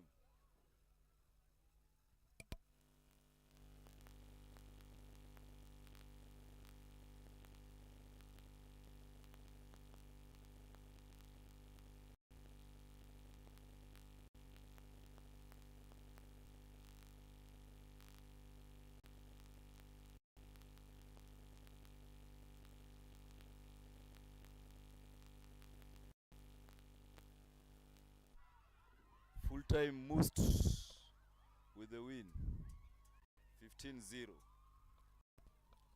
Finally, you have a winner in the women's category. Most with 15 points, being crowned champions here. And they do that Mapangale celebratory dance. Now we have the confirmation for the ladies. It's done. Most as champions. What a run for them. Karatina coming second. And third place, we have two from Coastal Region. The final of the men is coming up. Kabrak taking on the field, and they will be facing off against Maseno. These teams, their pathway saw them beat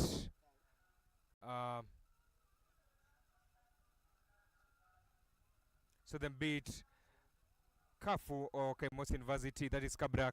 They managed to win 28-14 against Kafu or Kaimos University, and on the other hand, Maseno just needed one converted try to romp into the final following a 7-0 win against Egerton.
those are the officials having the final talk with the players who will be featuring in the final. They have been introduced to the officials, and now we are almost getting to the pitch for that important final. Kenya University's Sports Federation Rugby Sevens final.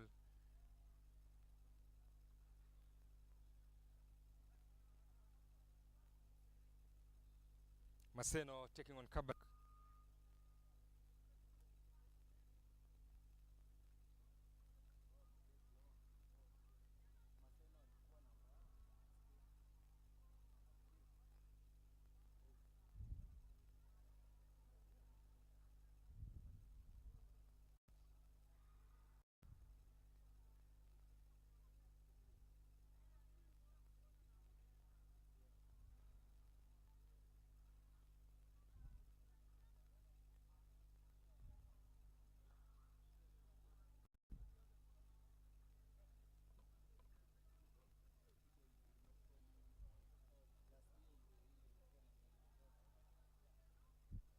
This is the final.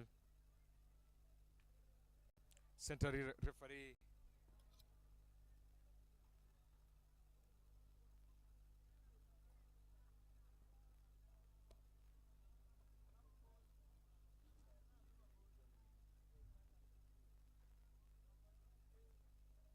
ready for it, and he blows that whistle. Maseno kicking us off. The ball goes deep into Kabrak's 22. The man there shows pace, but he's running across.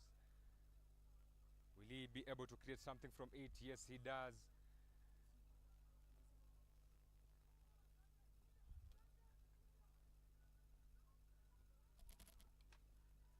Yes, he does. And now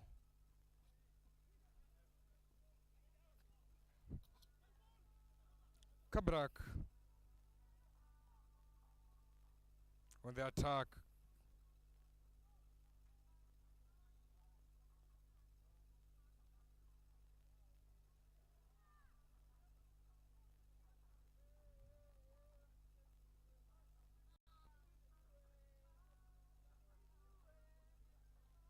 Still hanging on that possession.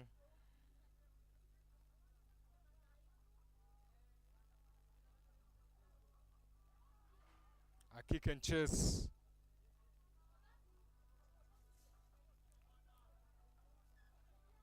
But they lose possession this time round.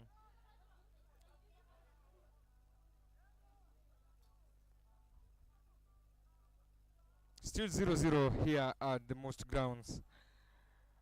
The match pitting Kabrak taking on Maseno.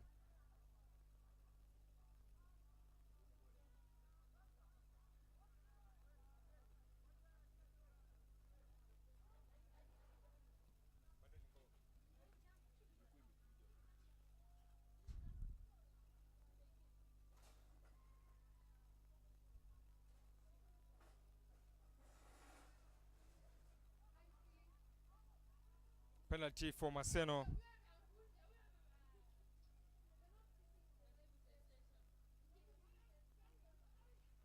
And on the open side, they lose that possession. And Kabrak will have a line out in their zone.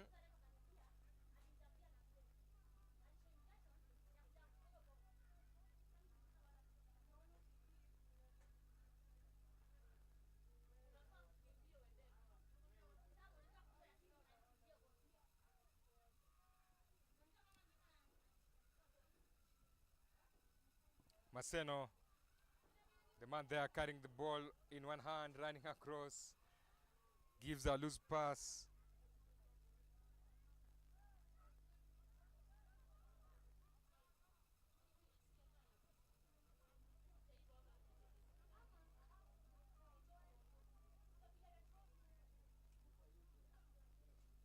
He's bundled out of play.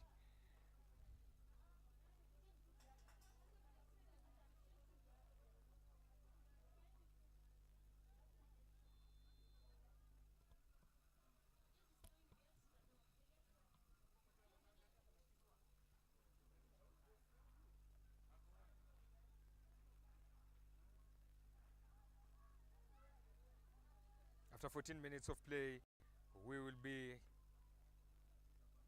knowing who will be the champion of this as Maseno enter that 22. Rack well secured. Trying to swing the ball. They go into contact.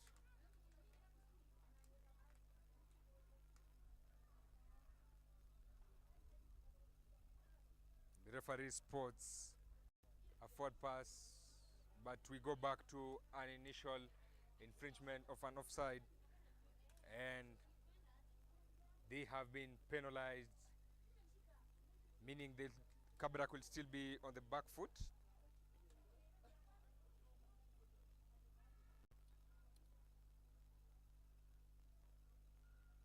They go for a three-pointer following that penalty. Maybe they believe in their defense, having won by a 7-point in the previous match. They managed to hold on that team 7 points. And now here they have opted to go for 3 points, which is so unfamiliar in the shorter version of the game, especially in the first half. But being a final, each point will count at the end of 14 minutes.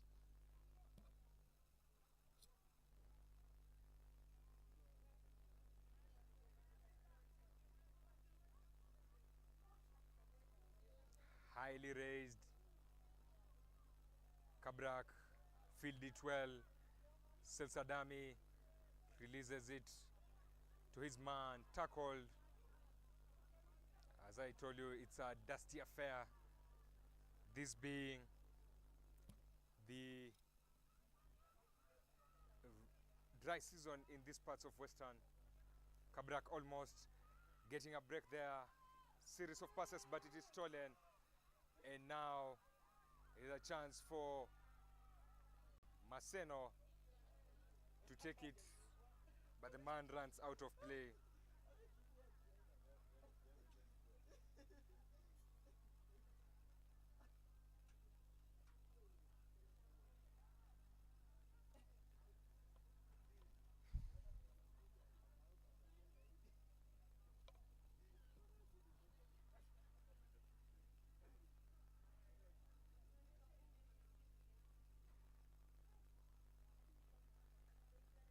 If you just join us, this is Scrummage Africa. And remember to like, subscribe, share this live stream. Also, remember to like and turn off your notification bell so that you'll be able to get more live streams and more coverage, rugby coverage in the country.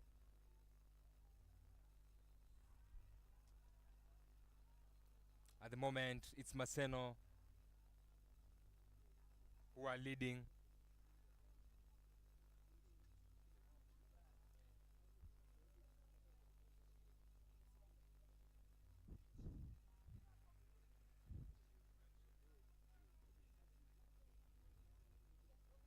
Also, remember to follow us on all platforms. We use Scrummage Africa as our handles on all platforms.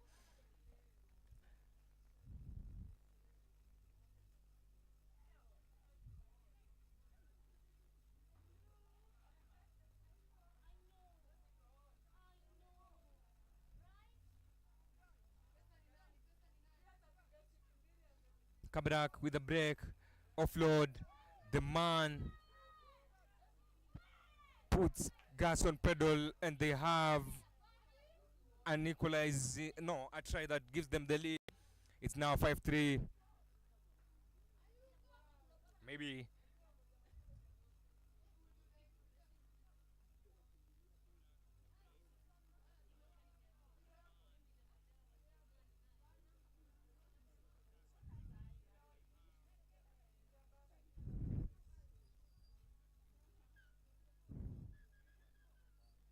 halftime break, the scores are 5-3 teams being separated by just 2 points. And the question will be if Maseno will be able to reclaim the lead or Kabrak will hold on. Oh, we will have another try in this match that will seal this final. So far, a tight final. 2 points separating the two. Maseno had a penalty early on, opted to go for a penalty kick, which they nailed it to lead 3-0. But Kabrak with a well-worked try, and it has now given them a 5-3 and a slim advantage heading to the break.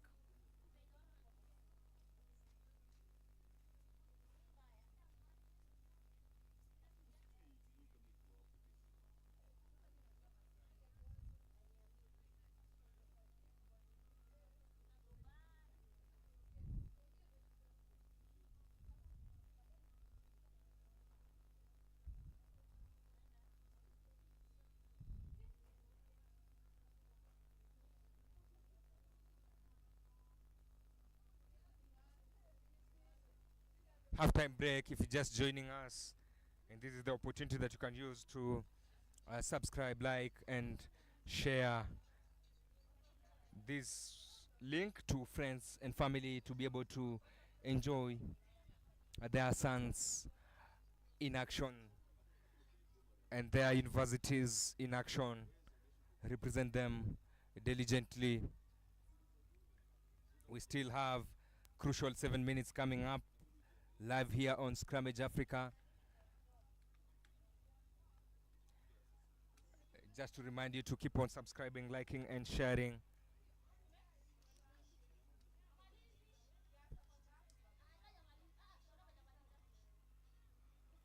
The second half is upon us.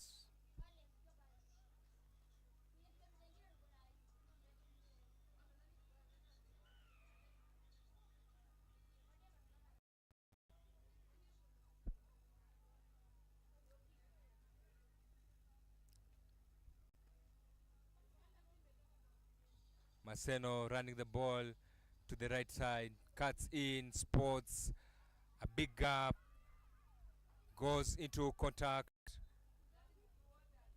and the rack is well secured. He opts to go for the blind side, offloads with that one hand. Maseno still fighting to get something from this. Ball goes back, referee spots off.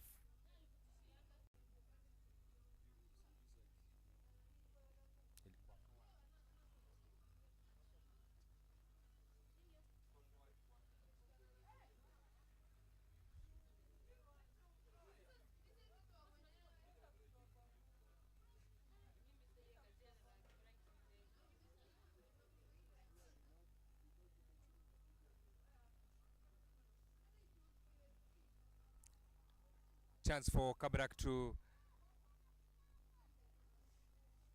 exit, and they have done that. Quickly secured, deep, well formed. The ball is delivered through the right wing, but he loses possession.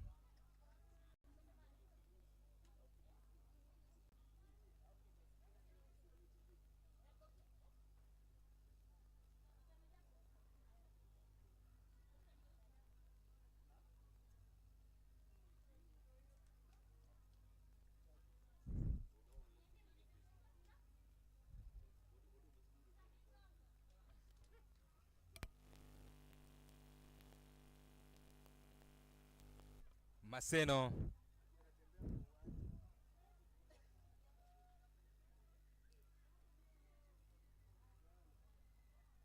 trailing here by 2 points.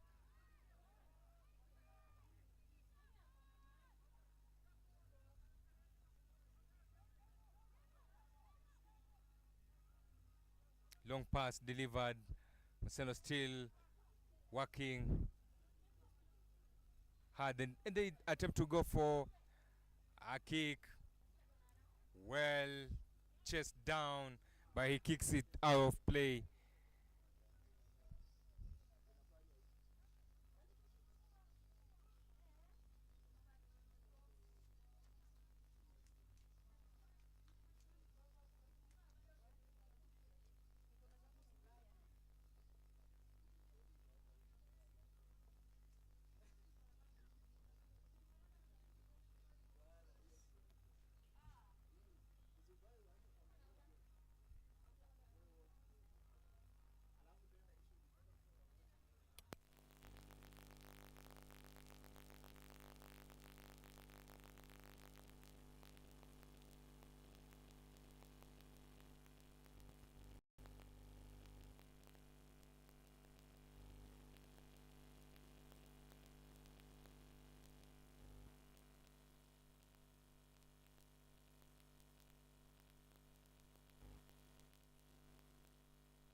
Maseno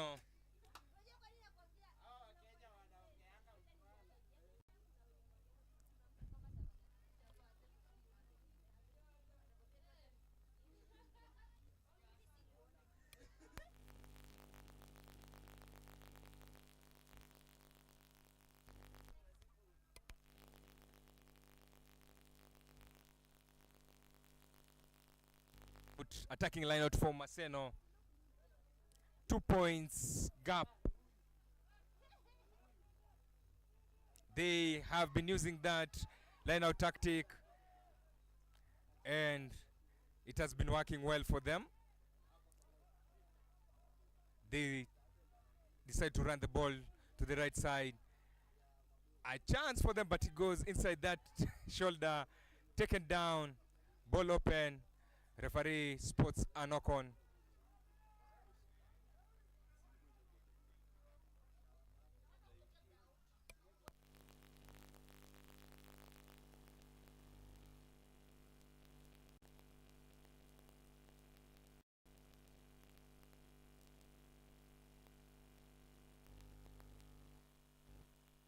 Just joining us, this is the final match of the Kenya University Sports Federation Rugby Sevens games, which started off yesterday, and we are coming live to you from the Masinde Muliro grounds in Kakamega County.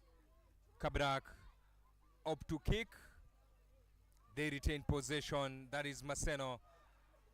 Now the final minutes of this game, and they decide to work on something. Banded out of play.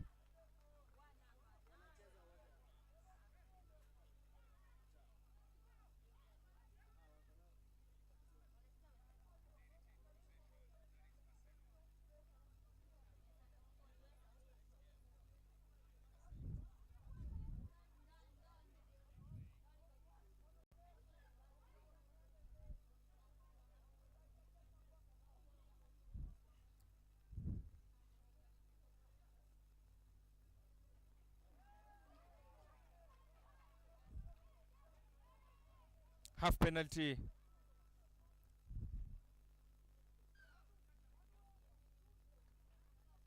for Maseno.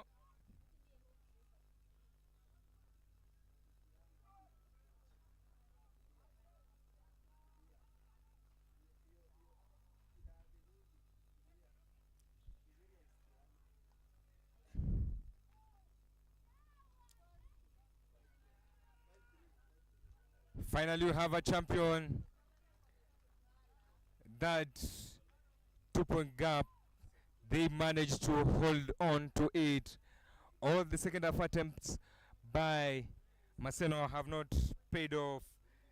And we have a champion here for the men's category.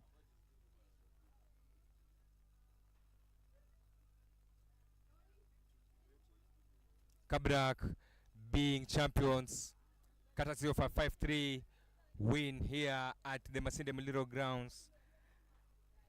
Remember, this has been Scrummage Africa, bringing you this live action. And keep on subscribing, liking, and sharing, because more content will be coming live away later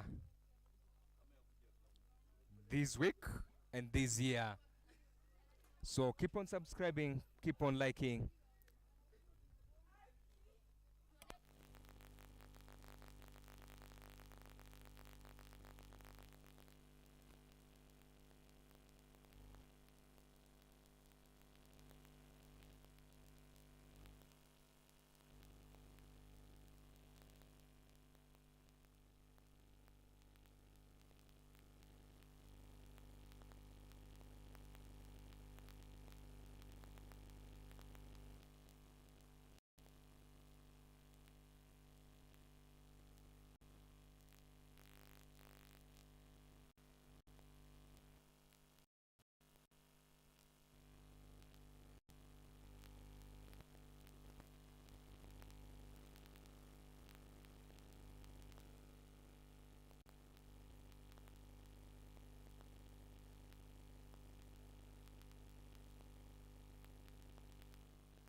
Be listening to the captains of the both sides.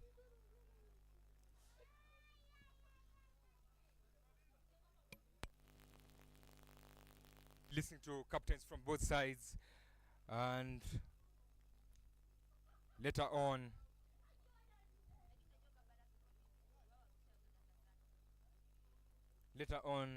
we'll be able to also listen to the coaches if we get hold of them.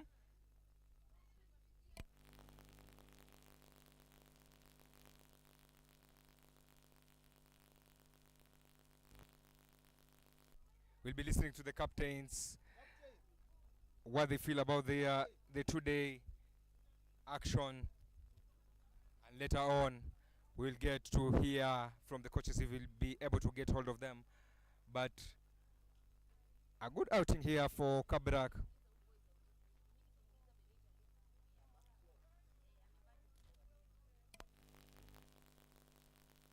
Captain, Nani, Sutak, Tan, Pan. We are here with the Kabrak captain. First of all, you just let us know your names, and then you tell us what you make of the performance, winning it 5-3 here against Maseno.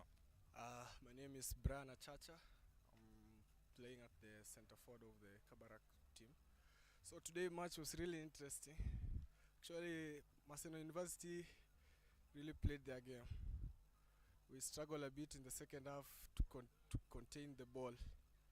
Yeah, it was a really nice tournament today. Okay. In the later stages, we saw them camp in your 22. Maybe what did you do right to ensure that you hold on that slim lead, which was only 2 points? Actually, we just wanted to keep them going to the edges so that they don't break in the middle. You know, when they break in the middle, it will be hectic for us to restructure again and go back to our defense line. So we just wanted to waste time going to the ends to end so that we could keep the game with us. How important is this win for you as Kabrak? It's very important. No win is never important.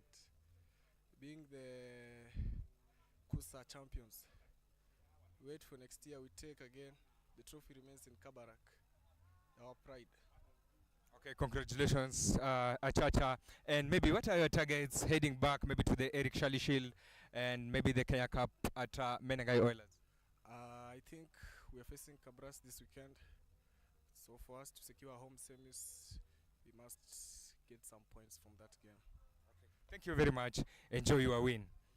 That was the captain from Kabrak, that is Achacha, and later on we'll be talking to the captain from Maseno, who will be telling us his thoughts on this match, whereby they lost it narrowly. Welcome, Buena Captain, and you'll just let us know your names before we proceed. My name is Algado James from Maseno University.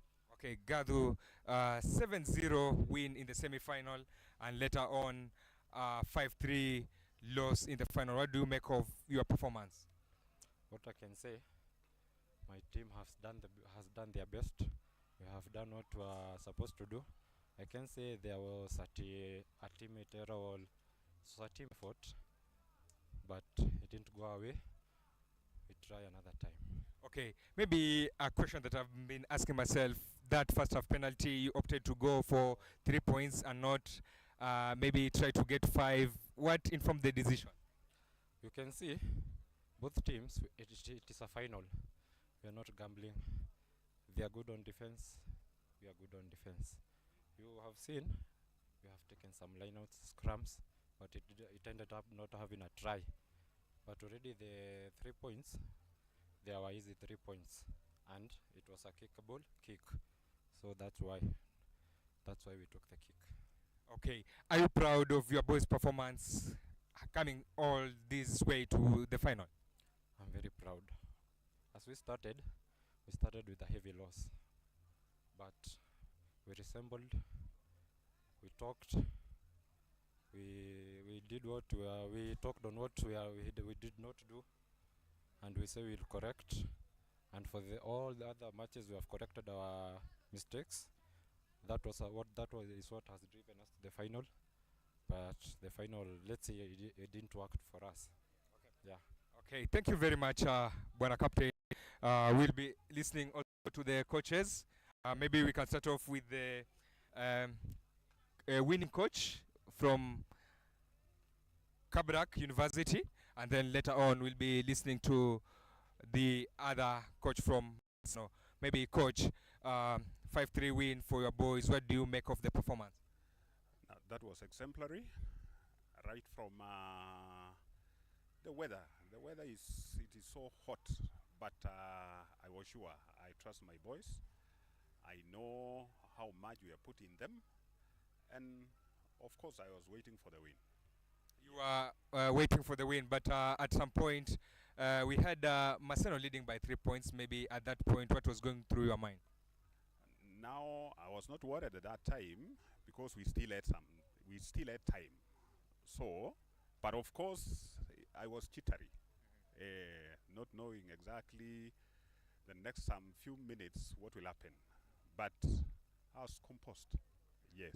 Okay. What does this win mean for Kabrak, having won the KUSF Nationals here at Kakame at most grounds? Now that one to Kabarak, it tells a lot that in terms of the extra curriculum, we also have it, and we also invest in that, and any other area. And you see, this one gives us a mileage as a university, whereby sports is one of the marketing aspects in any institution. So this one has put us on top of the map of Kenya at the university level, and this one will translate to many others, even the students high school and many others who would want to join Kabarak so that they play rugby. Okay, finally, maybe just tell us your names. We didn't get your name in the first place, and maybe message to Kabrak University students and fans. Okay, I'm the sports officer at Kabarak University. I'm David Langat. And the message is, let them wait for us with a trophy. Sasawa. Okay. Thank you very much. We'll get to listen to the Maseno coach, who will be letting us know how they performed and what he thinks about the performance. So yesterday, not good performance at the start, but you managed to pick yourselves up, and now you've been in the final, finishing second. What do you make of the boys' performance? Yeah, first of all, I want to say I'm proud of the boys. We started very slow, but the boys picked up, and I think they tried.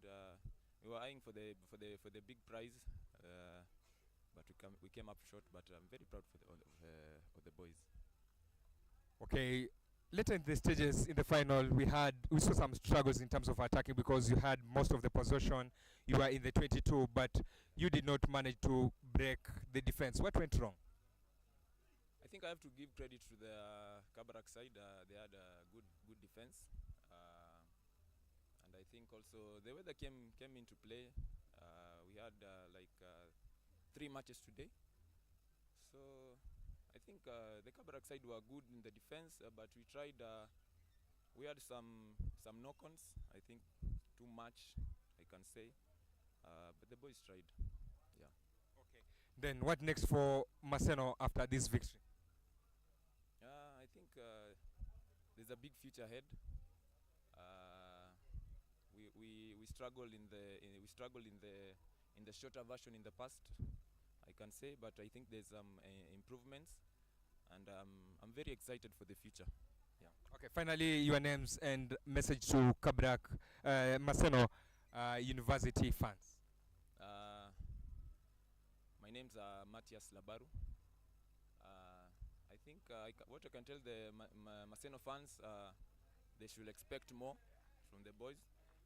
As I said earlier, there's a big improvement from the boys, especially in the shorter version of the game. So I think they should be excited. Yeah. Okay.